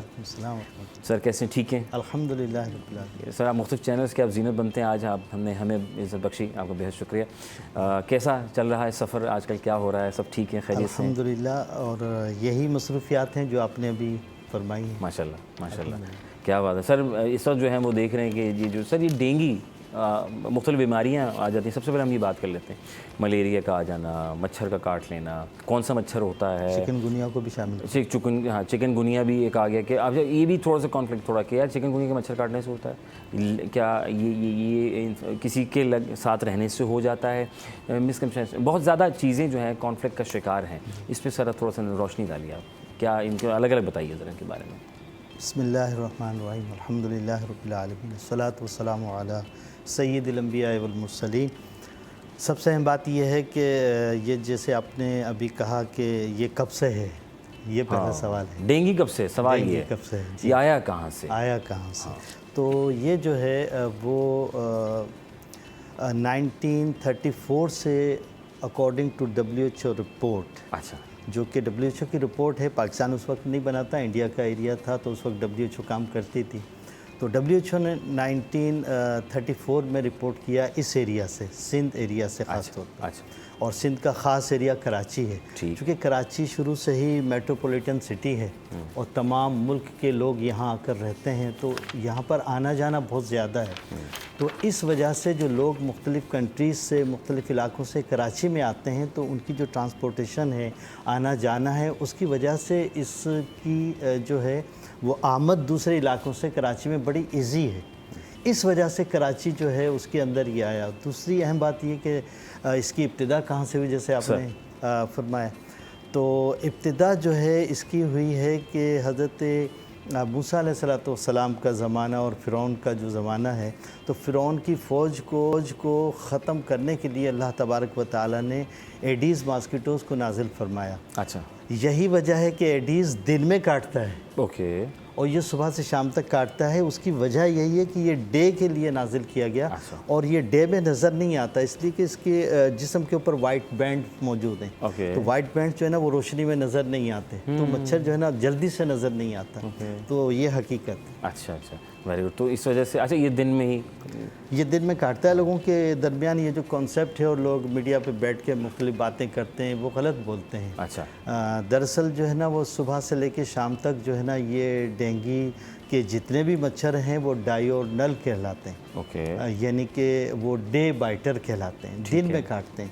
ओके, तो मैंने बहुत सारे तजुर्बात किए हैं। अच्छा। और दिन के तमाम आवर्स के अंदर इनको मैंने टेस्ट किया है और ये डे में काटते हैं। अच्छा सर, ये बताएं कि ये मतलब ये कहाँ ज़्यादा इनकी अफजाइश जो है, अगर बात की जाए कि कहाँ ज़्यादा होती है, क्या सब्ज़ इलाके हैं जहाँ पानी या गंदा पानी खड़ा होता है या साफ़ पानी में भी बैठता है, और कैसे बचा जा सकता है इससे? देखिए, ये इसकी अफजाइश जो है वो तो पानी के अंदर होती है, ये कन्फर्म्ड है। लेकिन अब पानी जो है ना वो जो है फ्रेश वाटर ज़्यादा इसके लिए सूटेबल होता है। अच्छा जी, डेंगू के मॉस्किटोज़ के लिए, तमाम डेंगू के मॉस्किटोज़ और चिकनगुनिया के जो है ना उनके लिए फ्रेश वाटर चाहिए, यानी साफ़ पानी चाहिए। अच्छा। साफ़ पानी से मुराद मीठा पानी होता है। ओके। ठीक है ना। और जो गंदा पानी है वो भी कुछ अरसे के बाद, हफ्ते 2 हफ्ते के बाद वो भी फ्रेश वाटर में तब्दील हो जाता है। अच्छा, लोगों को ये बात नहीं मालूम, ये तो आज बहुत सारे साइंटिस्ट को नहीं मालूम। हाँ अच्छा, ये जी, और ये कै- हकीकत है। वो कैसे? वो ऐसे होता है कि जनाब जो कोई गटर वाटर है या कोई भी जो है ना वो डर्टी वाटर है कहीं पे खड़ा हो गया है, जी जी, अब उसके ऊपर सनलाइट पड़ रही है। ठीक है। सनलाइट पड़ने से जो है ना उस पानी के अंदर जो है ना वो सनलाइट की वजह से उसके अंदर जो है ना एलजी पैदा हो जाती है, अच्छा, फोटोसिंथेसिस करने के जी, लिए। जी, जी, एलजी पैदा हो गई तो वो थोड़ा थोड़ा ग्रीन हो गया। ओके। और दूसरा ये कि जब पानी खड़ा हुआ है, जब खड़ा हो जाता है, स्टिल हो जाता है, तो वो उसमें सेडिमेंटेशन होती है। Okay. सेडिमेंटेशन का मतलब ये होता है कि जो हार्ड पार्टिकल्स होते हैं जो उस पानी में, गंदे पानी मौजूद है, वो सेटल डाउन हो जाते हैं। बिल्कुल। जब वो बैठ जाते हैं तो पानी क्लियर हो जाता है, रोशनी सनलाइट की डायरेक्ट पड़ती है, उससे जो ना उसके अंदर जो है वो एलजी पैदा हो जाती है। उस एलजी की वजह से उसके अंदर फोटोसिंथेसिस होना शुरू हो जाता है। ठीक है। जब फोटोसिंथेसिस होना शुरू हो जाता है तो उसमें जो है ना फोटोसिंथेसिस के अमल के ज़रिए से उसके अंदर ऑक्सीजन बनना शुरू हो जाती है। ठीक है। जब ऑक्सीजन पानी के अंदर डिज़ोल्व होने लग गई और पानी के अंदर ऑक्सीजन आ गई तो अब वो डर्टी वाटर न रहा, सही है। अब वो फ्रेश वाटर बन गया, चूँकि ऑक्सीजनेटेड वाटर है। तो इसका उसके अंदर डेंगू के मच्छर बड़ी आसानी के साथ पलेंगे। अच्छा, यानी कि साफ ना साफ बल्कि गंदे पानी पे भी अगर हो तो मामला ज़िंदगी में उनकी बन जाएंगे। लेकिन इसीलिए जो है ना हमने ये सजेशंस दी हैं, मैंने ख़ास तौर पे सजेशन दी है, मेरे पास पेपर मौजूद है, मैं लिख कर आया। जी जी जी जी। सन 2000 में मैंने सबसे पहले 94 में तो मेरी पहली पब्लिकेशन आई है, 1994 में पहली पब्लिकेशन आई है डेंगू के ऊपर। ओके। और उसके बाद जो है ना फिर सन 2000 के अंदर मेरी पब्लिकेशन आई है जिसमें मैंने ये आइडेंटिफाई किया कि मच्छर कहाँ हो रहे हैं और क्यों हो रहे हैं। अच्छा। Why the population of dengue mosquitoes increasing in the city. तो उसका रीज़न बताया, तो वो हमारे पास टायर शॉप जो हैं, टायर शॉप, वो मेन रीज़न पाया गया। अच्छा, टायर शॉप्स हैं, नर्सरीज़ हैं, ग्रेव यार्ड्स हैं, और थल्ले जहाँ पर ब्लॉक बनते हैं, सही, वो एरियाज़ ठंडी जगह है। हाँ, तो इन जगहों पर और जहाँ पर ये पौधे वगैरह रखते हैं, उनका वाटर स्टोर करते हैं, वो हैं। ऐसे इलाके हैं, गरीब इलाके, जहाँ पर लोगों के पास 10 दिन में, 1 हफ्ते में पानी आता है, वो पानी स्टोर करके रखते हैं, उनके यहाँ जो है ये प्रोसीड करते हैं। तो इन तमाम जगहों पर जो है ना ये मच्छर अफजाइश करते हैं। अच्छा। अब ये लोगों की मजबूरी है कि वाटर को स्टोर करके रखें, क्योंकि उनके यहाँ पानी आते ही 10 दिन के बाद है। सही सही। तो वो क्या करेंगे, तो उनकी मजबूरी है। और ये जो है ना उसमें जाहिर सी बात है फिर पैदा होते हैं और उसके बाद वहाँ जो है पॉपुलेशन के अंदर, ह्यूमन पॉपुलेशन के अंदर वो रहते हैं। तो यूँ इनकी जो ना अफजाइश होती है। सर, एक होता है डेंगू का मच्छर, एक होता है आम मच्छर, यानी कि जिससे मलेरिया, शायद अगर मैं गलत ना हूँ, तो इसमें क्या फ़र्क है और इनकी अफजाइश कहाँ होती है, जो मलेरिया वाला मच्छर? देखिए, उसकी पहचान क्या होती है? हाँ, 3 तरह के मच्छर होते हैं हमारे यहाँ। अच्छा। वैसे तो हमारे यहाँ 6 किस्म के हैं, लेकिन 3 किस्म के लोग जानते नहीं हैं, ना हम बताते। हमारे यहाँ कितने किस्म के होते हैं? हमारे यहाँ 6 किस्म के हैं, लेकिन उसमें से हम 3 किस्म को बयान करते हैं। अच्छा। क्योंकि ये 3 किस्म के जो मच्छर हैं आम तौर पर हमारे साथ इनकी इंटरेक्शन होती है। ठीक है। उसमें से सबसे पहला जो है मलेरिया का है, जो कि एनोफिलीस स्पीसीज कहलाती है। ठीक है। मलेरिया का, उस एनोफिलीस की हमारे पाकिस्तान में 24 अक़साम मौजूद हैं। अच्छा। और ये मैंने सन 2002 के अंदर रिपोर्ट की है। अच्छा। और इस तरह से फिर जो है ना हमारे पास क्यूलेक्स मॉस्किटोज़ हैं, जो कि डर्टी वाटर मॉस्किटो कहलाते हैं। ये एनोफिलीस और क्यूलेक्स मॉस्किटोज़ जो है ना ये डर्टी वाटर में भी प्रोसीड करते हैं, ब्रीड करते हैं, और ये फ्रेश वाटर में भी ब्रीड करते हैं। अच्छा। ये दोनों पानियों में ब्रीड करते हैं, इसलिए इनकी तादाद ज़्यादा होती है। ठीक है। ख़ास तौर पे जो एनोफिलीस है वो भी और क्यूलेक्स दोनों, क्योंकि ये डर्टी वाटर में भी फ्लोरिश करते हैं और फ्रेश वाटर में भी फ्लोरिश करते हैं। जबकि डेंगू जो है ना वो ज़्यादातर सिर्फ और सिर्फ जो है ना वो फ्रेश वाटर में जो है वो ब्रीड होता है। इस वजह से जो है ना वो डेंगू की तादाद कम है। लेकिन डेंगू जो है ना हमारा पूरा पाकिस्तान डेंगू पॉजिटिव है है। जी। सर, और कॉलर ख़ास तौर लेते पे शहर कराची जो कि यानी मेट्रोपॉलिटन सिटी जी, है, जी, जी। उसमें जैसे मैंने पहले अर्ज़ किया कि तमाम मुल्क के लोग यहाँ रहते हैं, बल्कि सारे पाकिस्तान के लोग, मिनी तो पाकिस्तान। मिनी पाकिस्तान भी है और कॉस्मोपॉलिटन भी है कि सारी दुनिया के लोग यहाँ पर आते और जाते हैं। तो ये जो जहाज़ों से आना जाना है, गाड़ियों से, रेलगाड़ियों से आना जाना है, तो रेलगाड़ियों के ज़रिए, बसों के ज़रिए वहाँ जो इलाके में डेंगू मॉस्किटोज़ मौजूद हैं, वो बस के अंदर बैठ के यहाँ आ जाते हैं। अच्छा। जहाज़ के अंदर बैठ के यहाँ आ जाते हैं, फ्री में आ जाते हैं, बताएं। फ्री में आ जाते हैं, फ्री में काट के तो चले जाते हैं। ये एक मेन रीज़न है जो कि कराची में सबसे ज़्यादा। कराची के 5 सिटीज़ हैं और 18 टाउन्स हैं। मेरे पास मुकम्मल रिपोर्ट मौजूद है। अच्छा। मैंने इसको बाकायदा पूरे कराची को सर्वे किया है। अच्छा। 18 टाउन्स को सर्वे किया है मैंने, अल्हम्दुलिल्लाह। तो मैंने पूरे कराची को डेंगू पॉजिटिव पाया है। अच्छा। और अब जो है ना वो चिकनगुनिया पॉजिटिव पाया है। चिकनगुनिया ये कैसे होता है, ये कॉलर के बाद ही हम जानेंगे। हमारे साथ कौन है जी? अस्सलाम वालेकुम रहमतुल्लाह। वालेकुम अजहर भाई, कैसे हैं? यही बात है। अरे याहिया भाई, दी ग्रेट, अल्हम्दुलिल्लाह। आप बताइए कैसे हैं? ठीक है। पहले डॉक्टर तारिक को सलाम है, बड़ा रिसर्च कर रहे हैं। लेकिन इससे पहले अजहर भाई, थोड़ी सी मेरी आपसे दरखास्त ये है कि ये चिंगी रक्षों ने हमारी जिंदगी बड़ा अजाब कर दी। किसी दिन DIG ट्रैफिक या ट्रैफिक के हवाले से किसी को बुलाएं तो हम कुछ सवाल जवाब कर सकें, क्योंकि इतना ट्रैफिक डिस्टर्ब हो गया अजहर भाई के बता नहीं सकते। बहुत गाड़ियां चलाना मुश्किल हो गया। हर जगह इन्होंने बगैर लाइसेंस, बगैर कागज की गाड़ी चला रहे हैं, वो रक्षे चला रहे हैं। दैट इज वेरी, मतलब बहुत मिजरेबल कंडीशन होगी कराची। क्योंकि अभी डॉक्टर से मुझे सवाल ये डॉक्टर बात है कि आपने इतने वसी तौर पे बताया, आपने रिसर्च भी की हुई है, तो ये रिसर्च आपने कोई किसी इसकी कंपाइल की है, कोई आपके पास इसके डॉक्यूमेंटेशन आपने की है, या किसी हेड डिपार्टमेंट ने किसी बैंड को भिजवाई है? अगर भिजवाई है तो वो कोई एक्शन ले रहे हैं या नहीं ले रहे? क्योंकि अगर मैंने तो कराची शहर में ये देखा है, जो स्प्रे भी हो रहा है ना, वो खुदा की कसम डीजल का स्प्रे मार के वो भी दवाई के पैसे भी खा जाते हैं। तो जब तक ये मैसिव लेवल पे ड्राइव नहीं होगी, आप किस तरह आप कर सकते हैं? यानी आप इंडिविजुअल बेसिस पर कर नहीं सकते, इंडिविजुअल तो हम चले अपने घरों में कर लें, लेकिन जब ये मैसिव ड्राइव हेल्थ केयर जो सर्विसेज हैं वो ये नहीं काम करेंगी तो आपके लिए तो ये होगा। दूसरा सवाल ये डॉक्टर से, डॉक्टर चिकनगुनिया ऐसी चीज है जिसके असर बहुत लंबे अरसे तक रहते हैं, और मलेरिया की भी ऐसे होते हैं। मलेरिया की अगर आप पूरा कोर्स नहीं करें तो रिटर्न पर पलट के आ जाता है। तो चिकनगुनिया में क्या ऐसी तरकीब है जिसके अंदर आप कंप्लीट कोर्स करने के बाद वो रिटर्न आपको ना आए, आपके जो इंक्यूबेट दोबारा ना करें? आपके पास क्या, उसके पास, आपके पास क्या इसका इलाज? बहुत शुक्रिया, बहुत शुक्रिया, बहुत शुक्रिया सर। जी, पहली बात तो इन्होंने गवर्नमेंट लेवल के और सेहत के इदारों के हवाले से गुफ्तगू की है कि क्या आपने कोई डॉक्यूमेंटेशन की या आपने कोई रिपोर्ट उनको दी? रिस्पॉन्स? हाँ जी, तो ऐसा है कि हमने रिपोर्ट्स भी दी हैं और मैंने गवर्नमेंट ऑफ सिंध के साथ काम भी किया है। हाँ, ठीक ठीक। तो यही वजह है कि गवर्नमेंट ऑफ सिंध ने मुझे अवार्ड भी दिया है। अच्छा, माशाल्लाह, ठीक है ना। तो काम किया है, उनको बताया है और वो काम करके दिखाया है तो उन्होंने अवार्ड दिया है। तो इसका मतलब हमने जो रिसर्च की उन तक पहुंच गई। ठीक है। एक तो ये बात। दूसरी अहम बात यह है कि मैंने अल्हम्दुलिल्लाह कोई 250 लोगों के करीब जो है ना गवर्नमेंट ऑफ सिंध के लोगों को ट्रेनिंग दी है सिविक सेंटर में, अल्हम्दुलिल्लाह। तो ये भी एजाज़ हासिल है और वो इसी वजह से है कि मैं अकेला तो पूरे सिंध को या पूरे पाकिस्तान को टैकल नहीं कर सकता। मुझे तो ह्यूमन रिसोर्सेज चाहिए, बंदे चाहिए काम करने के लिए। तो हमने जो है ना ऑफिसर ग्रेड के लोगों को ट्रेंड किया और उन्होंने फिर अपने अपने इलाके में जाके जो है ना ये सर्विस दी और इस काम को आगे बढ़ाया और इसके ज़रिए से हम कामयाब हुए।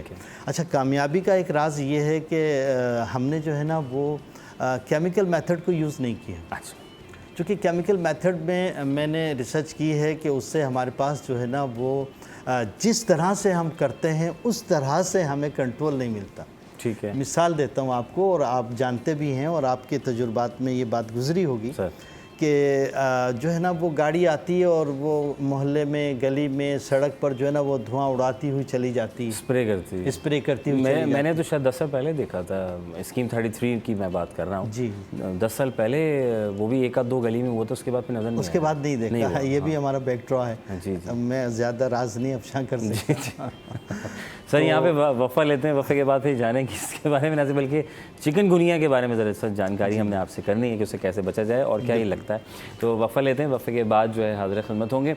और सर हमारे साथ मौजूद हैं, बड़ा ये साइंटिस्ट हैं, 30 ईयर्स इनका ख़ास वसी एक्सपीरियंस है और आज जो है हमारा डेंगू, मलेरिया और चिकनगुनिया के ऊपर हम बात कर रहे हैं। और एक और गेस्ट भी हमारे साथ शामिल होंगे, फिर उनसे भी मज़ीद बात करेंगे। वफ़ा।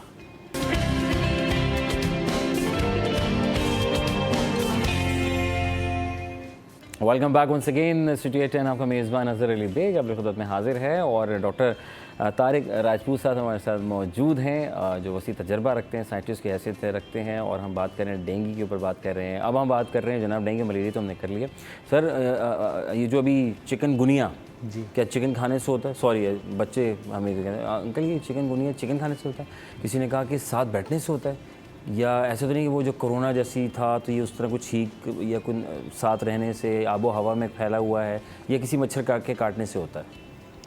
ये जो मच्छर काटने से होता है उसके अलावा जितनी बातें वो गलत हैं। ठीक है, सिर्फ मच्छर के काटने से होता है। ओके। और किसी को अगर चिकनगुनिया है अगर किसी को और वो उसके साथ मैं सफ़र कर रहा हूँ या आप सफ़र तो क्या वो लग सकता है? नहीं लग सकता। नहीं लग सकता। नहीं लग ठीक सकता। है। मैं इसका प्रोसेस आपको बता देता हूँ कि कैसे होता है। जी। दरअसल जो मच्छर है उस मच्छर ने जो चिकनगुनिया कैरी करता है ये दरअसल वायरस है, चिकनगुनिया वायरस कहलाता है। ठीक है ना। और इसी तरह से डेंगू वायरस है, डेंगू वो वेक्टर है, मच्छर वेक्टर है उसका। ठीक है। और वायरस को ये कैरी करता है। ओके। तो वेक्टर कहलाएगा। वेक्टर कहलाएगा। तो जो पेशेंट है उस पेशेंट को डेंगू के या चिकनगुनिया के मॉस्किटो ने बाइट किया है। ओके। तो उस पेशेंट से ये मच्छर जो है वो वायरस सक कर लेगा। ओके। क्योंकि जब ये ब्लड सक करेगा तो ब्लड के साथ वायरस भी आएगा। सही सही सही सही। अब ये मच्छर जो है ना ये हो गया इन्फेक्टेड। अच्छा। अब ये मच्छर एक बंदे को काटेगा तो एक को चिकनगुनिया होगा। अगर ये मच्छर इन्फेक्टेड अगर 100 बंदों को काटेगा तो 100 बंदों को चिकनगुनिया होगा। अब घरों में कैसे फैलता है? पहले एक को होता है घर में, फिर दूसरे को, तीसरे को, चौथे को, मेंबर्स को, तमाम को ये चिकनगुनिया होता है, डेंगू होता है। उसका रीज़न ये होता है कि वो मॉस्किटो जिसने एक बंदे को काटा था उसको हो गया है, तो या तो उस मरीज़ से अब जो है ना दूसरे लोगों को फैल रहा है, मॉस्किटो इसको काट रहे हैं फिर दूसरे मेंबर्स को काट रहे हैं। ठीक है। या तो ये रीज़न, या ये रीज़न है कि वो मॉस्किटो जिसने इस बंदे को काटा है बाहर से कहीं से आया, वो मॉस्किटो वायरस लेकर आया है। अब ये इन्फेक्टेड मॉस्किटो सारे मेंबर्स को, आज इसको काटा, कल उसको काटा, परसों उसको काटा, ट्रैवल कर रहा है, ले लेके। तो सबको ट्रांसफ़र कर रहा है ये सर ये की मॉस्किटो। ये जो जैसे फॉर एग्जाम्पल किसी को चिकनगुनिया हो गया तो क्या उसको दोबारा भी हो सकता है? क्यों नहीं हो सकता? अच्छा। बिल्कुल हो सकता है, इसलिए कि वो वायरस दोबारा, अब ये है कि पहले ये ठीक हो जाए, ठीक है, वायरस डिटॉक्सिफाई हो जाए। बहुत तकलीफ होती है, बड़ी तकलीफ। ये इसकी मेन जो निशानियाँ, जो इसकी अलामत है, मेन जो इसकी सिम्टम है वो ये है कि जनाब जॉइंट्स जो हैं उसमें स्वेलिंग हो जाती है और बहुत पेन होता है। ठीक है। डेंगू में और इसमें चिकनगुनिया में यही फ़र्क है। ओके। चिकनगुनिया के अंदर जॉइंट जो हैं उसके अंदर पेन होता है, स्वेलिंग हो जाती है, जबकि डेंगू के अंदर जो है ना उसके अंदर स्वेलिंग नहीं होती जॉइंट्स में, लेकिन हेडेक होता है, बुखार होता है, बुखार इसमें भी होता है। सारी सिम्टम सेम है, लेकिन एक डिफरेंट ये है कि जनाब स्वेलिंग होती है जॉइंट्स के अंदर। अच्छा। चिकनगुनिया में। और इसका मॉस्किटो डिफरेंट है, और इसका मॉस्किटो भी 2015 में मैंने ही आइडेंटिफाई किया है सिंध से। अच्छा सर, जैसे डेंगू के अंदर बात इंपॉर्टेंट है पहले आपको। ये जो है ना 2015 के अंदर हमने इसको आइडेंटिफाई किया है और उसका नाम हमने रखा है एडी सिंधियाई, सिंध के ऊपर नाम रखा है। अच्छा। और ये जो है सस्पेक्टेड जो है ना मोस्ट सस्पेक्टेड वेक्टर है चिकनगुनिया का, और इसको हमने बाकायदा पब्लिश किया है, हमारे पास इसके पेपर्स मौजूद हैं, ये लेकर आए हमने। तो ये 2015 में रिकॉर्ड किया, फिर 2016 में मैंने इसको दोबारा पब्लिश किया, 17 में दोबारा पब्लिश किया। तो मैंने इसको जो है ना वो 2017 में मुकम्मल आइडेंटिफिकेशन, मुकम्मल इसका इलाज और मुकम्मल इसकी जो है ना वो बायोलॉजी इसकी जो है ना बयान की है। तो ये जो है हमारे कराची में, ख़ास तौर पे कराची में, सिंध के दूसरे एरियाज़ में इतना नहीं है। अच्छा। लेकिन दूसरे एरियाज़ में फैल रहा है। उसकी वजह यह है कि कराची से जो लोग जा रहे हैं, अब वो कराची में आए, कोई मीरपुर खास जा रहा है, कोई लड़काना जा रहा है, सुबह से यानी बंदा सुबह कराची में और शाम को मीरपुर खास में पहुंचा दिया वहाँ पे आप। वो वहाँ पे चला गया। अब बंदे को यहाँ पे काटा और वो वहाँ मीरपुर खास में गया, 2 दिन के बाद उसको तो हेल्थ डिपार्टमेंट को चाहिए कि इस चीज़ की रोकथाम करे, जिस तरह हमारे कोरोना पे हुकूमत पाकिस्तान ने बड़ा एक अहम इक़दाम उठाया था। सर मुझे बताएं कि डेंगू का काटना, प्लेटलेट्स का गिर जाना और दर्दों का होना, इसके अंदर और क्या अलामतें होती हैं? एक तो आपने बताया कि स्वेलिंग आ जाती है चिकनगुनिया के अंदर। जी। इसके अलावा चिकनगुनिया के अंदर ख़ास यही है, और पूरा जिस्म लागर हो जाता है, वो चलने फिरने के काबिल नहीं होता, खाना हजम। हाई फीवर आता है सर इसके अंदर? जी, फीवर इसमें भी आता है। हाई होता है या एवरेज? हाई फीवर होता है, वही जैसे डेंगू में होता है, वो 100 के लगभग होता है। ठीक है जी, लेकिन दोनों के अंदर, डेंगू में भी और चिकनगुनिया में भी, दोनों के अंदर ये होता है कि खाना हजम नहीं होता, इसीलिए जूसेस का इस्तेमाल बताया जाता है। ओके। यहाँ पर भी बड़ी इंपॉर्टेंट चीज़ है कि जूस जो है ना, वो जो हमारे पास पैक जूस होते हैं उसमें प्रिजर्वेटिव डला हुआ होता है। ठीक है। अब वो बंदा अपने इलाज के लिए उसको पी रहा है और पता चला प्रिजर्वेटिव तो केमिकल है, वो भी जा रहे हैं। तो मैं ये सजेस्ट करना चाहता हूँ कि आप जो ना अपने खुद जूस बनाएं फलों के। और मैंने कोई 30 के करीब 30 के करीब मैंने जो ना फल बताए हैं। ख़ास तौर पे नारियल है, नारियल का पानी जो है वो बहुत डेंगू में, चिकनगुनिया में मददगार है। और इसी तरह से दूध का पीना, सेब का जो है ना जूस बना के और उसके अंदर नींबू डाल के पीना, अनार का रस पीना। अनार ये डेंगू और चिकनगुनिया में वाइट अनार, और बाकी आम हालत में जो है ना वो रेड वाला। तो रेड वाला अगर वाइट नहीं मिलता तो आप रेड वाला इस्तेमाल लोग वाइट की तलाश कर रहे होते हैं। तो वो हैं। इसके अलावा दूसरे फ्रूट्स हैं हमारे, अमरूद इसमें बहुत फ़ायदेमंद है, सिंघाड़े इसमें बहुत फ़ायदेमंद है, बहुत सारे फ्रूट्स, खरबूजा बहुत फ़ायदेमंद है इसके अंदर, है ना। तो ये नारियल का पानी जो है ना, ये तो आमतौर पर मिल जाता है, तो ये बहुत फ़ायदेमंद है क्योंकि ये प्लेटलेट्स के लिए रॉ मटेरियल है। सर डायबिटीज़ के लिए बताएं, क्योंकि फल को जो आप जो बता रहे हैं, डायबिटीज़ के लिए यह है कि पपाया लीफ जो है ना, उसके मैंने 5 मेथड्स बयान किए हैं। अच्छा। कि पपाया लीफ को किस तरह से 5 तरीक़ों से इस्तेमाल किया जा सकता है। ये मेरा एक यूट्यूब चैनल है, उसके ऊपर भी हमने इसको डिस्क्राइब किया है। ठीक है। द यूनिक साइंस के नाम से है। ठीक है। The unique science by doctor Tariq Rajput. अच्छा, माशाल्लाह। उसके ऊपर हम जो है ना यही सारी चीज़ें थोड़ी थोड़ी दे रहे हैं, 5-5 मिनट की वीडियो दे रहे हैं। उसके अंदर बहुत इंपॉर्टेंट चीज़ें बता रहे हैं ताकि ये 5 मिनट में हम एक चीज़ को एक्सप्लेन कर दें और बता दें। तो हमने जो है ना 5 मेथड्स ये बयान किए हैं कि जनाब जो पपाया लीफ है, पपाया लीफ के अंदर पपाइन एक एंजाइम है, वो होता है। अच्छा। पपाइन। ओके। वो पपाइन जो है वो वायरस को डिटॉक्सिफाई करता है। तो वो डेंगू चूँकि वायरस से हो रहा है, डेंगू वायरस से, और चिकनगुनिया भी वायरस से हो रहा है, तो इसलिए जो है ना पपाया लीफ को हम 5 तरीक़ों से यूँ इस्तेमाल कर सकते हैं कि डायरेक्ट भी उसको रोटी के साथ, चावल के साथ, उसको सलाद के तौर पे चीज़ में डाल के खा सकते हैं। कड़वा होता है। अच्छा। आपका सवाल डायबिटिक के लिए है, वो मैं रिकॉर्ड कर लिया मैंने, अभी उसका जवाब देता हूँ। जी। तो ये एक तरीका है। दूसरा तरीका ये कि उसका जो ना जूस बना के पी लिया जाए, पपाया लीफ का। तीसरा तरीका ये कि उसको उबाल के उसका पानी पी लिया जाए। चौथा तरीका ये कि उसकी ग्रीन टी बना के पी ली जाए। 5वां तरीका ये है कि जनाब आप पाउडर बना के रख लें, जब किसी को ज़रूरत पड़े आप पाउडर उसको खिलाएं और वो जो है ना मसला हल हो जाएगा। डायबिटिक के लिए ये है कि ये डायबिटिक के लिए पपाया लीफ मदद देगा। अच्छा। चूँकि कड़वा होता है, हाँ। तो उनको भी वहाँ पर भी मदद देगा। डायबिटिक जो पेशेंट्स हैं उनको मदद देगा। लेकिन अब ये है कि जो डायबिटिक नहीं है, वो कड़वा होता है पपाया लीफ, तो उसमें थोड़ा शहद डाल सकता है। अच्छा। थोड़ी सी शुगर डाल सकता है, मीठा करके थोड़ा पी सकता है, कोई हर्ज नहीं। अपनी शुगर को देखते हुए वो वो लोग जो कि मैंने यही कहा, डायबिटिक जो नहीं है वो ये कर लेकिन जो डायबिटिक्स हैं वो जो है ना, ये फलों का जो आपने सवाल किया है, तो उसमें वो एहतियात के साथ यूज़ करें कि वो ज़्यादा ना खाएं। ठीक है। थोड़ा बहुत लें। ठीक है। चूँकि एक तो बात यह है कि जैसे हमने सेब का जूस लिया, अब वो सेब का जूस जो हम ले रहे हैं ना, ये बड़ी इंपॉर्टेंट बात है, आपको बता रहा हूँ कि सेब का जूस हम ले रहे हैं, पी रहे हैं, अब उसमें तो सिर्फ ग्लूकोज आया है। ठीक है। वो तो रस निकाला है ना। जी हाँ, जी हाँ। उसमें फाइबर तो नहीं आया, उसमें सेलुलोज तो नहीं आया, उसमें आयरन तो नहीं आया, वो तो आपने निकाल के फेंक दिया। अल्लाह। मैं ये सजेस्ट करना चाहता हूँ कि आप जो हैं वो सेब को बहुत अच्छी तरह से चबा कर खाएँ। ठीक है। तो आपकी बॉडी में सेलुलोज भी जाए, फाइबर भी जाए, आयरन भी जाए। आयरन आपको मदद देगा, चूँकि आयरन की भी तो ज़रूरत है। उसके अंदर एसिड है, वो एसिड भी जो है ना आपको मदद देगा। तो नींबू डालने का एक मकसद ये भी है कि सिट्रिक एसिड जाए। चूँकि डेंगू और चिकनगुनिया जो है ना, उस जो एसिड है उसको डिटॉक्सिफाई करता है। इसलिए तो जो पेशेंट्स हैं वो अपने ज़रूरत के डायबिटिक्स जो हैं वो अपनी ज़रूरत के तहत फलों को चुनें। ठीक है। और वो खाएं, और डाइट नॉर्मल रखें जो खाते हैं। बाकी डाइट जो है नॉर्मल रखें। ये जो नारियल का पानी है तो डायबिटिक भी पी सकते हैं, पी सकते हैं, इसमें कोई ज़्यादा मसला नहीं। सर माशाल्लाह आपने काफ़ी वसी अंदाज में, बेहतरीन अंदाज में बताया, और वक्त की मेरे पास बड़ी कमी है। एक इम्पॉर्टेंट पॉइंट ज़रूर आप इंक्लूड करें, प्लीज़ जल्दी से। मैं ब्रेक ये बहुत इंपॉर्टेंट है, इसलिए इम्पॉर्टेंट है कि लोग गलती कर रहे हैं। डॉक्टर्स गलती कर रहे हैं कि लोग जो ना चिकनगुनिया और जो डेंगू है उसके पेशेंट को एंटीबायोटिक दे देते हैं। अल्लाह अकबर। ये बड़ा मसला है, इससे कई डेथ हो चुकी है, मेरे रिकॉर्ड में आई हुई कई डेथ हो चुकी हैं।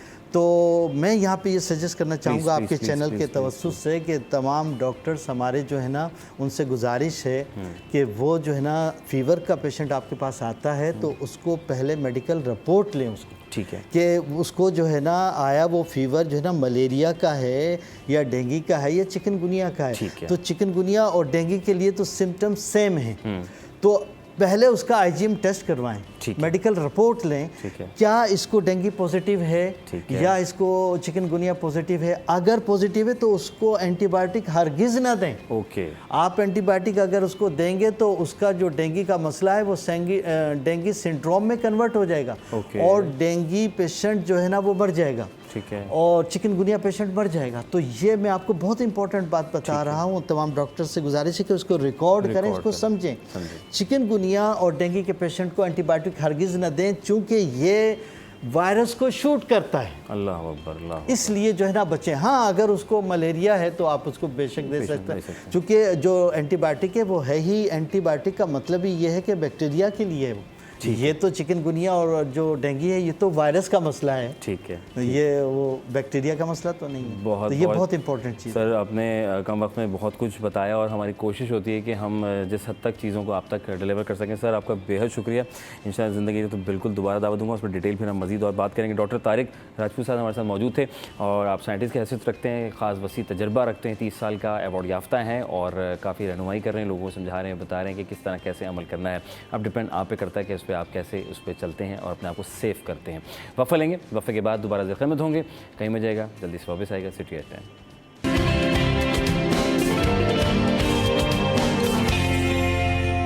Welcome back once again city at 10। आपका मेज़बान अज़हर अली बेग आपकी खिदमत में हाजिर है। हम हाजिर, आप हाजिर, हम सब आपके लिए हाजिर हैं और कोशिश बस करते हैं कि किसी तरीके से इस कम वक्त में बहुत कुछ पहुंचाना है आप तक, क्योंकि मालूमात देना हमारा काम है, एंटरटेनमेंट तक चीज़ों को साथ लेके चलना भी थोड़ा हमारा काम है और मालूमात बहुत ज़रूरी है, क्योंकि आप जब देखते हैं सोचते हैं यार आज मुझे क्या सीखने को समझने को मिल रहा है, तो मुझे भी बहुत कुछ सीखने को मिलता है आपके साथ साथ। अब जो है वक्त बहुत ज़रूरी है। बच्चों में जो है वो वायरल इन्फेक्शंस जो है वो जब बच्चा न्यूबॉर्न बेबी होता है उसके बाद वो डे बाई डे उसका चीज़ें चल रही होती हैं, ग्रो कर रहा होता है, फिर सारे उसमें जो है वो इन्फेक्शंस और चीज़ें, फिर अद्वियात और सब चीज़ें, वैक्सीनेशंस का होना, और कुछ लोग कहते हैं नहीं मैं तो नहीं करवा रहा, मेरा बच्चा ठीक है। बहुत सी मिथ्स हैं और मिथ्स पे भी हम आज थोड़ा सा बात करेंगे, क्योंकि आज जो है जिनको हमने मदऊ किया है वो डॉक्टर हैं, हमारी चाइल्ड स्पेशलिस्ट हैं और डॉक्टर रिफत साहिबा। अस्सलाम वालेकुम रहमतुल्लाह। वालेकुम अस्सलाम। खैरियत से आप ठीक हैं? अल्लाह का बहुत शुक्र है। माशाल्लाह, बहुत शुक्रिया, आप तशरीफ़ फरमा हुई और माशाल्लाह बच्चा। अच्छा, वायरल जो है ये बड़ा एक इन्फेक्शन, नज़ला, ज़ुकाम, पेट का दर्द होना और बच्चों का पाँव का सुकड़ा लेना कि शायद के पेट टमी में तकलीफ़ है, बहुत सी अलामातें होती हैं, फिर चिकन पॉक्स का हो जाना और छोटी, क्योंकि बच्चा जब दुनिया में आता है तो वो बहुत सी चीज़ें ज़्यादा दुनिया, अब पाकिस्तान में आया है वो बच्चा, पहली बात तो ये है, तो यहाँ बहुत सारी वैरायटी है। तो ये वैरायटी आपको लगता है कि ये जो बच्चों को हम नज़ला, ज़ुकाम, एक जनरल बीमारियाँ जो देखते हैं, फिर हमारे पेरेंट्स जो हैं हम लोग भागते हैं डॉक्टर साहब फिर बताएं समझ नहीं आ रहा हमें, तो सबसे पहले तो ये बताएं कि उनको समझ क्यों नहीं आ रहा, क्योंकि बच्चा तो उनका अपना है, लेकिन वो जाहिर है वो फिर भी तसल्ली करते हैं डॉक्टर के पास जाके, ठीक है। लेकिन उससे पहले अपने बारे में आप बताएं।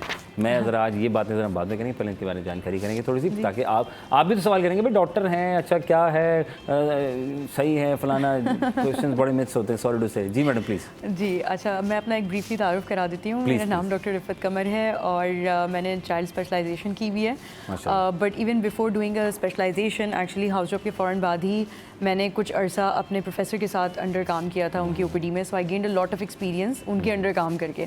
एक सीनियर बंदे के साथ जब आप काम करते हैं ना, तो you learn a lot of tips and tricks that you don't learn from the books. वो किताबें आपको नहीं सिखाती हैं जो हुनर आपको एक उस्ताद सिखाता है। तो उनके साथ रह के मैंने बहुत सारी चीज़ें, लोगों के मसले मसाइल और फिर उनको किस तरह टैकल करना है, वो टिप्स मैंने वहाँ से सीख ली। And then by the time मैंने स्पेशलाइजेशन किया तो मेरे ख्याल से मैं काफ़ी हद तक रेडी थी इंडिपेंडेंटली अब चीज़ों का हैंडल करने के लिए। Very good. तो वो आप वाली बात के फिर वो होता है ना, आपके पास जब पेरेंट्स आना शुरू करते हैं तो उनके पास टेक्स्ट बुक क्वेश्चंस तो नहीं होते, वो अलग ही अलग सवालात के साथ आते हैं एंड समटाइम्स वो भी आपको थोड़ा सा कर देते हैं कंफ्यूज कि यार अब मैं इसका किस तरह जवाब दूँ और ये कितनी कोई अनयूजुअल कंडीशन है या सर्कमस्टांसेस हैं या मसला इस बच्चे के साथ कि आउटसाइड द बुक सोचना पड़ेगा, उसमें फिर तजुर्बा बड़ा काम आता है। तो अल्लाह का खैर, इसमें बहुत करम है कि अच्छे बंदे के अंदर बहुत अच्छी ट्रेनिंग की है, तो इसलिए हैंडल हो जाती हैं सिचुएशंस काफ़ी हद तक। अच्छा, ये हमारे वालिदैन फ़ौरन परेशान होते हैं, ऐसा ही भाई बच्चा मेरा बीमार हो गया और या इसकी दवा ये ठीक नहीं हो रहा है, तो वो फ़ौरन डॉक्टर का रुजू करते हैं। तो सबसे पहले उनकी कोई गाइडेंस के लिए थोड़ा सा बताएं ताकि उनकी थोड़ा हौसला कुछ नहीं हो। देखिए, मैं आपको एक बात बताऊँ, अनफॉर्चुनेटली कह लें, आजकल हमारे पास गूगल पेरेंट्स बहुत आ रहे हैं।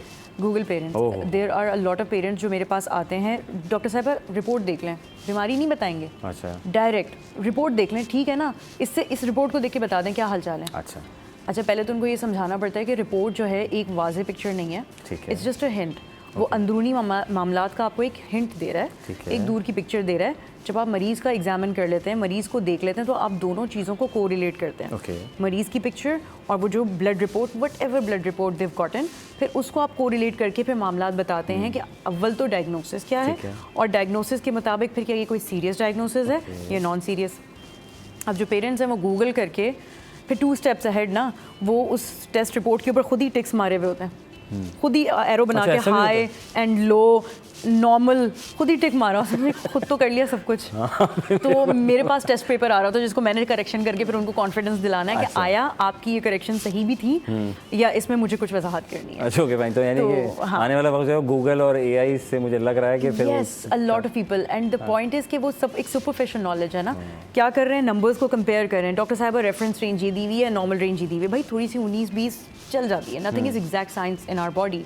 तो पहले तो उनको ये समझाना पड़ता है कि बराए मेहरबानी आज अपनी हरकत की दोबारा नहीं कीजिए क्योंकि आप अपने आप को महज परेशान करेंगे, क्योंकि देयर ऑलवेज है ये बताएं ये नंबर क्यों है, ये 60 लिखा हुआ है, यहाँ पे ये 70 क्यों आया, ये बताएं ये सीरियस तो नहीं है, इसके लिए मुझे 50 पहले तो यानी बच्चे से पहले उनके अम्मा अब्बा को सही करना पड़ता है आपको। तो आधे से ज़्यादा टाइम बच्चे ठीक हो जाते हैं, बच्चे ठीक हो जाते हैं, माँ बाप को ठीक करना होता है, माँ बाप ठीक कहते हैं। अच्छा, हमारे वैक्सीनेशन से लोग घबराते हैं, बहुत से मिथ्स बने हुए हैं, पोलियो की वैक्सीन नहीं करानी यूँ हो जाएगा। आपको पता है इस दफ़ा पोलियो के केसेस इतने आए हैं खैबर पख्तूनख्वा, अभी मुहिम क्यों चल रही है, पीटीए इतनी परेशान है, जो हमारी पाकिस्तान पीडियाट्रिक एसोसिएशन है वो इस कदर परेशान हुई हुई है क्योंकि मिथ्स बढ़ते ही जा रहे हैं। I have some very intelligent people, I tell you, very intelligent people, वो मुझे आके सिखाते हैं, डॉक्टर साहिबा मैं बताता हूँ पोलियो कितना नुकसानदेह है। ठीक है सर, बताएं, मैं भी सर, हाँ मुझे भी बताएं आप, because you need to know कि उनका माइंडसेट कहाँ चल रहा है। पॉइंट इज अभी तक वो हमें कन्विंस नहीं कर सके। अच्छा, तो हमेशा कंट्रोवर्सी के ऊपर बात होती है, नहीं डॉक्टर साहिबा आपको नहीं पता पीछे से क्या चल रहा है, क्या आपने देखा है, क्या आपके पास कोई स्टडी है जो कहती है कि फलाना वैक्सीन की वजह से ये नुकसानात देखे गए हैं। Either you bring a concrete evidence उस मरीज़ उस केस के साथ कि ये देखें इस मरीज़ को पोलियो मिला था या फलाना वैक्सीन मिली थी और ये देख लें ये साइड इफ़ेक्ट नज़र आ रहा है। आप इस तरह सामने लेकर आए ना, मसला क्या है, अफवाहें हैं, डर है, खौफ है, वसवसे हैं कि जो है ना पोलियो के अंदर कुछ ना कुछ डाल के या तो पॉपुलेशन कंट्रोल है, पॉपुलेशन तो आज तक कंट्रोल नहीं है। ये बड़ी एक मिथ है जी, पॉपुलेशन कंट्रोल करने के लिए ये कंट्रोल देते हैं। We are swelling in numbers, 24 crore हो गए मतलब यार, वो भी एक अंडरटोन नंबर है, बहुत से लोगों ने तो पार्टिसिपेट भी नहीं किया था। अच्छा मैडम, ये बताएं कि जितनी बीमारियां हमारे उजागर होती हैं बहुत जनरल सी हैं, क्या दुनिया भर में भी यही हालात तो वाक़यात हैं या सबसे कहीं ना कहीं when we talk about viral infections, तो हाँ दुनिया में हर जगह ही, स्पेशली अगर हम इन्फ्लुएंजा वायरस एंड कोविड के बाद से जो एक सर्ज आया ना, वायरसेस के अंदर म्यूटेशंस आना शुरू हुई हैं कोविड की वजह से, उसकी वजह से आपके वायरस यूँ समझे और होशियार होते जा रहे हैं, वो ह्यूमन नेचर और ह्यूमन इम्यूनिटी के साथ वो अडेप्ट करते जा रहे हैं, इवॉल्व हो रहे हैं। कुछ लोग कहते हैं यार याददाश्त खो गई मेरी, याद ही नहीं आता, कोरोना के बाद मैंने वैक्सीन लगवाई थी ना, मैं भूलने लग गया हूँ। किसी ने बोला होगा कि याददाश्त चली जाती है, अब वो चली गई। अच्छा, चली गई, एक वहम है ना, ह्यूमन साइकोलॉजिकल चीज़ है, टॉप ट्रेंड बन गया। एग्जैक्टली सॉरी, अगर मैं इसको ब्लैक बोल दूँ तो शायद कल आपको भी ये ब्लैक नजर आने लग जाएगा। थोड़ा टाइम लगेगा लेकिन आपको भी अब इवेंचुअली कि हाँ कहीं ना कहीं तो ब्लैक है, बट है नहीं। So that's how it works. आप एक साइकोलॉजिकली एक ऐसे बंदे को जिसका कॉन्सेप्ट क्लियर नहीं है, बस उसके माइंड में कंफ्यूजन क्रिएट कर दो and see that confusion grow. Okay fine, एक कॉलर लेते हैं ज़रा। जी अस्सलाम वालेकुम। अस्सलाम वालेकुम, कौन कहाँ से? वालेकुम अस्सलाम जी, अजहर मैं सहर बात कर रही हूँ। जी जी बहन, कैसी हैं आप? खैरियत से? ठीक है, अल्लाह का शुक्र है। मैं आपका प्रोग्राम हम और आप देखती हूँ, मुझे बहुत पसंद है आपका अंदाज, आपका स्टाइल, आपका लहजा, कोशिश करते हैं, बहुत अच्छा, आप माशाल्लाह बहुत अच्छा आप बोलते हैं, आप बहुत अच्छी प्यार से तमीज से बात करते हैं, मुझे बहुत पसंद है ये आपका बहुत अच्छे माशाल्लाह, अल्लाह ताला आपको बहुत इज्जत मान में रखे और अल्लाह आपको बहुत तरक्की दे। भाई ये जो कीमतें चल रही है ये कहाँ है, जरा ये बता दो। खाली टीवी पे ही चलती है कीमतें, बाकी तो और कहीं नहीं है। यहाँ देखो तो इतनी महंगाई है, 100 से 120 रुपए किलो में आलू मिल रहा है, 800। आज क्या पका रही हैं आप? सब छोड़ें, ये बताएं आज आप क्या पका रही हैं? आज मैं क्या पका रही हूँ? आज मैं आलू मटर की तहरी बना रही हूँ। आलू मटर की तहारी बनने जा रही है, अरे वाह ज़बरदस्त। तो क्या आलू क्या भाव मिला आज आपको? गली वाले से लिए जो ठेला लेकर आता है सब्जी फरोश? 120 रुपये। और मटर क्या मिल रहे हैं? मटर 400 रुपए किलो भाई। 400 रुपये किलो। और किस एरिया कौन सा, ज़रा मुझे बताएं। जी एरिया गुलिस्तान जौहर, कामरान चौरंगी। कामरान चौरंगी। जी कामरान भाई से बात करनी पड़ेगी फिर, कामरान साहब से बात करनी। बड़े लुटेरे बैठे हैं भाई हर जगह। अच्छा डॉक्टर साहब हमारे साथ डॉक्टर साहब आज हैं बच्चों की कुछ पूछ लें। मेरा इतना बच्चा कोई छोटा नहीं है, बस मुझे आपसे ही बात करनी थी। बहुत शुक्रिया। अच्छा बहुत शुक्रिया, खुश रहें, बात है जनाब, जज़ाकल्लाह। तो ये महंगाई है और ये सताना है, मुश्किल से गुजर के वाकई बहुत सताए हुए हैं हम सभी, we are all part of it. वफ़ा लेते हैं, वफ़ा के बाद फिर मज़ीद बातें करेंगे, क्योंकि आज बच्चों पे बातें हो रही हैं और कौन कौन से इन्फेक्शन कैसे बचा जाए और क्या ये इन्फेक्शन को सीरियस लेना चाहिए नहीं लेना चाहिए, कौन सा टेस्ट क्या कब। वफ़ा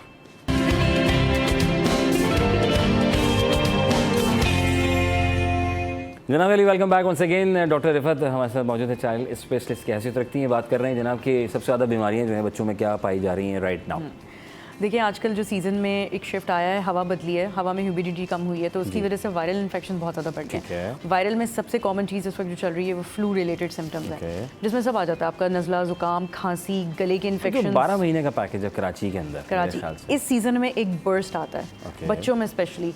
हर दूसरा बच्चा जो है ना वो सबसे ज़्यादा टॉन्सिल्स और गले के इन्फेक्शंस बहुत ज़्यादा हैं। अम्मा दादी कहती हैं जायफल लगा लो, नाखूनों में ठीक हो जाएगा, थोड़ा चमचे में दूध मिला के दे दो, बेहतरीन हो जाएगा। आप क्या कहती हैं इस बारे में? अब नाखून में जायफल लगाने से हलक कैसे ठीक होगा ये तो मुझे नहीं पता। नहीं वो थोड़ा दूध में मिला के जायफल भी चटा दो, वो चटा दो। एग्जैक्टली। आपकी अम्मी ने कभी, नानी ने कभी बचपन में छोटी जब? शुक्र नहीं।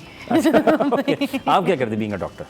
Being a doctor very frankly हम because I am an adult, ठीक है, तो मैं तो होम रेमेडीज़ बहुत आराम से कर सकती हूँ। मेरे लिए मसला नहीं होगा अगर मुझे जिंजर टी पीना पड़े थोड़ा सा, और अगर वो जो शानदा वगैरह लेना पड़े तो it's not a problem for me. Obviously बच्चे नहीं लेते, उनको टेस्ट प्रॉब्लम्स होती हैं, लेकिन हम लोग गार्गल्स भी कर लेते हैं, हम शहद भी चाय में डाल के पी लेते हैं। ये 2-3 टिप्स ऐसी हैं जो मुझे लगता है सबसे ईजी ऑप्शंस है हम सब के लिए। छोटे बच्चे के साथ क्या करें?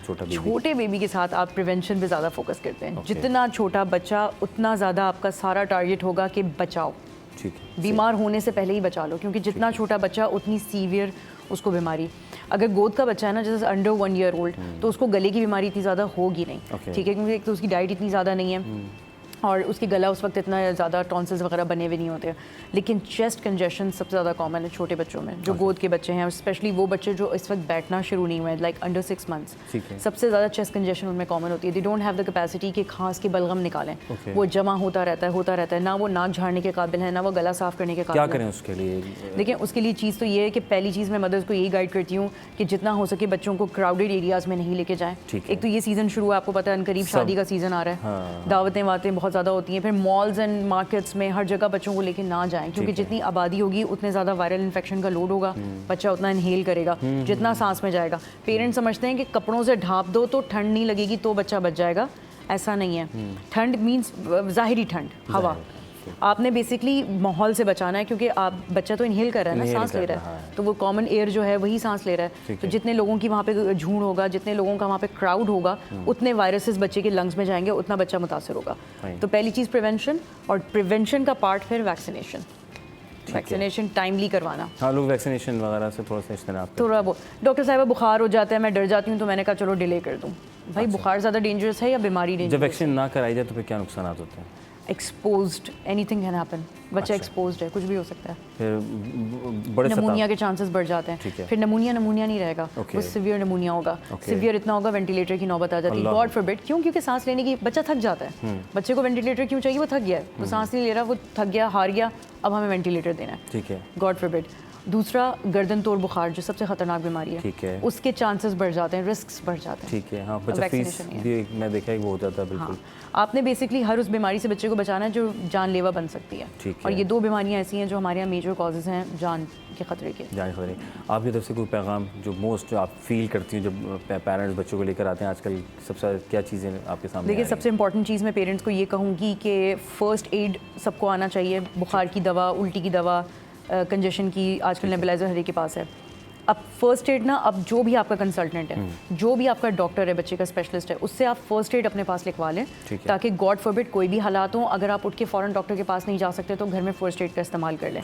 सो ask your doctors about different medicine, but at any point आपको लगे आपका फ़र्स्ट एड काम नहीं कर रहा तो प्लीज़ फ़ौरन किसी जीपी या छोटे क्वैक्स वाले क्लिनिक ना जाएं, फ़ौरन उठ के किसी स्पेशलिस्ट के पास ही जाएं, चाहे वो कोई भी स्पेशलिस्ट हो, बच्चे का ही हो, कोई भी डॉक्टर हो, लेकिन फ़ौरन स्पेशलिस्ट के पास जाएं। बच्चों की बीमारी है ना, बच्चे के डॉक्टर ही अच्छी तरीके से जांच कर लेते हैं। आज जीपी और गायनेकोलॉजिस्ट से लोग रिकमेंडेशन ले रहे होते हैं कि मेरी फलाना की फलाना है, मैं उनसे पूछ लेती हूँ। हाँ, मेरे बच्चों को ऐसा था तो मैंने ऐसे कर लिया। हाँ, वो भी तो डॉक्टर ही है ना। हाँ। अच्छा, मुझे बता आखिर में ये एंटीबायोटिक फ़ौरन बच्चे को दे देना, सेल्फ मेडिकेशन में और फर्स्ट एड में एंटीबायोटिक का पेरेंट्स के तवज्जुद से कोई किरदार नहीं है। पेरेंट्स को पता नहीं है कौन सी एंटीबायोटिक किस जरासीम पे काम करती है, कौन सी जरासीम कौन सी बीमारी करा रही है, और कौन सी जरासीम पे कौन सी एंटीबायोटिक काम करेगी।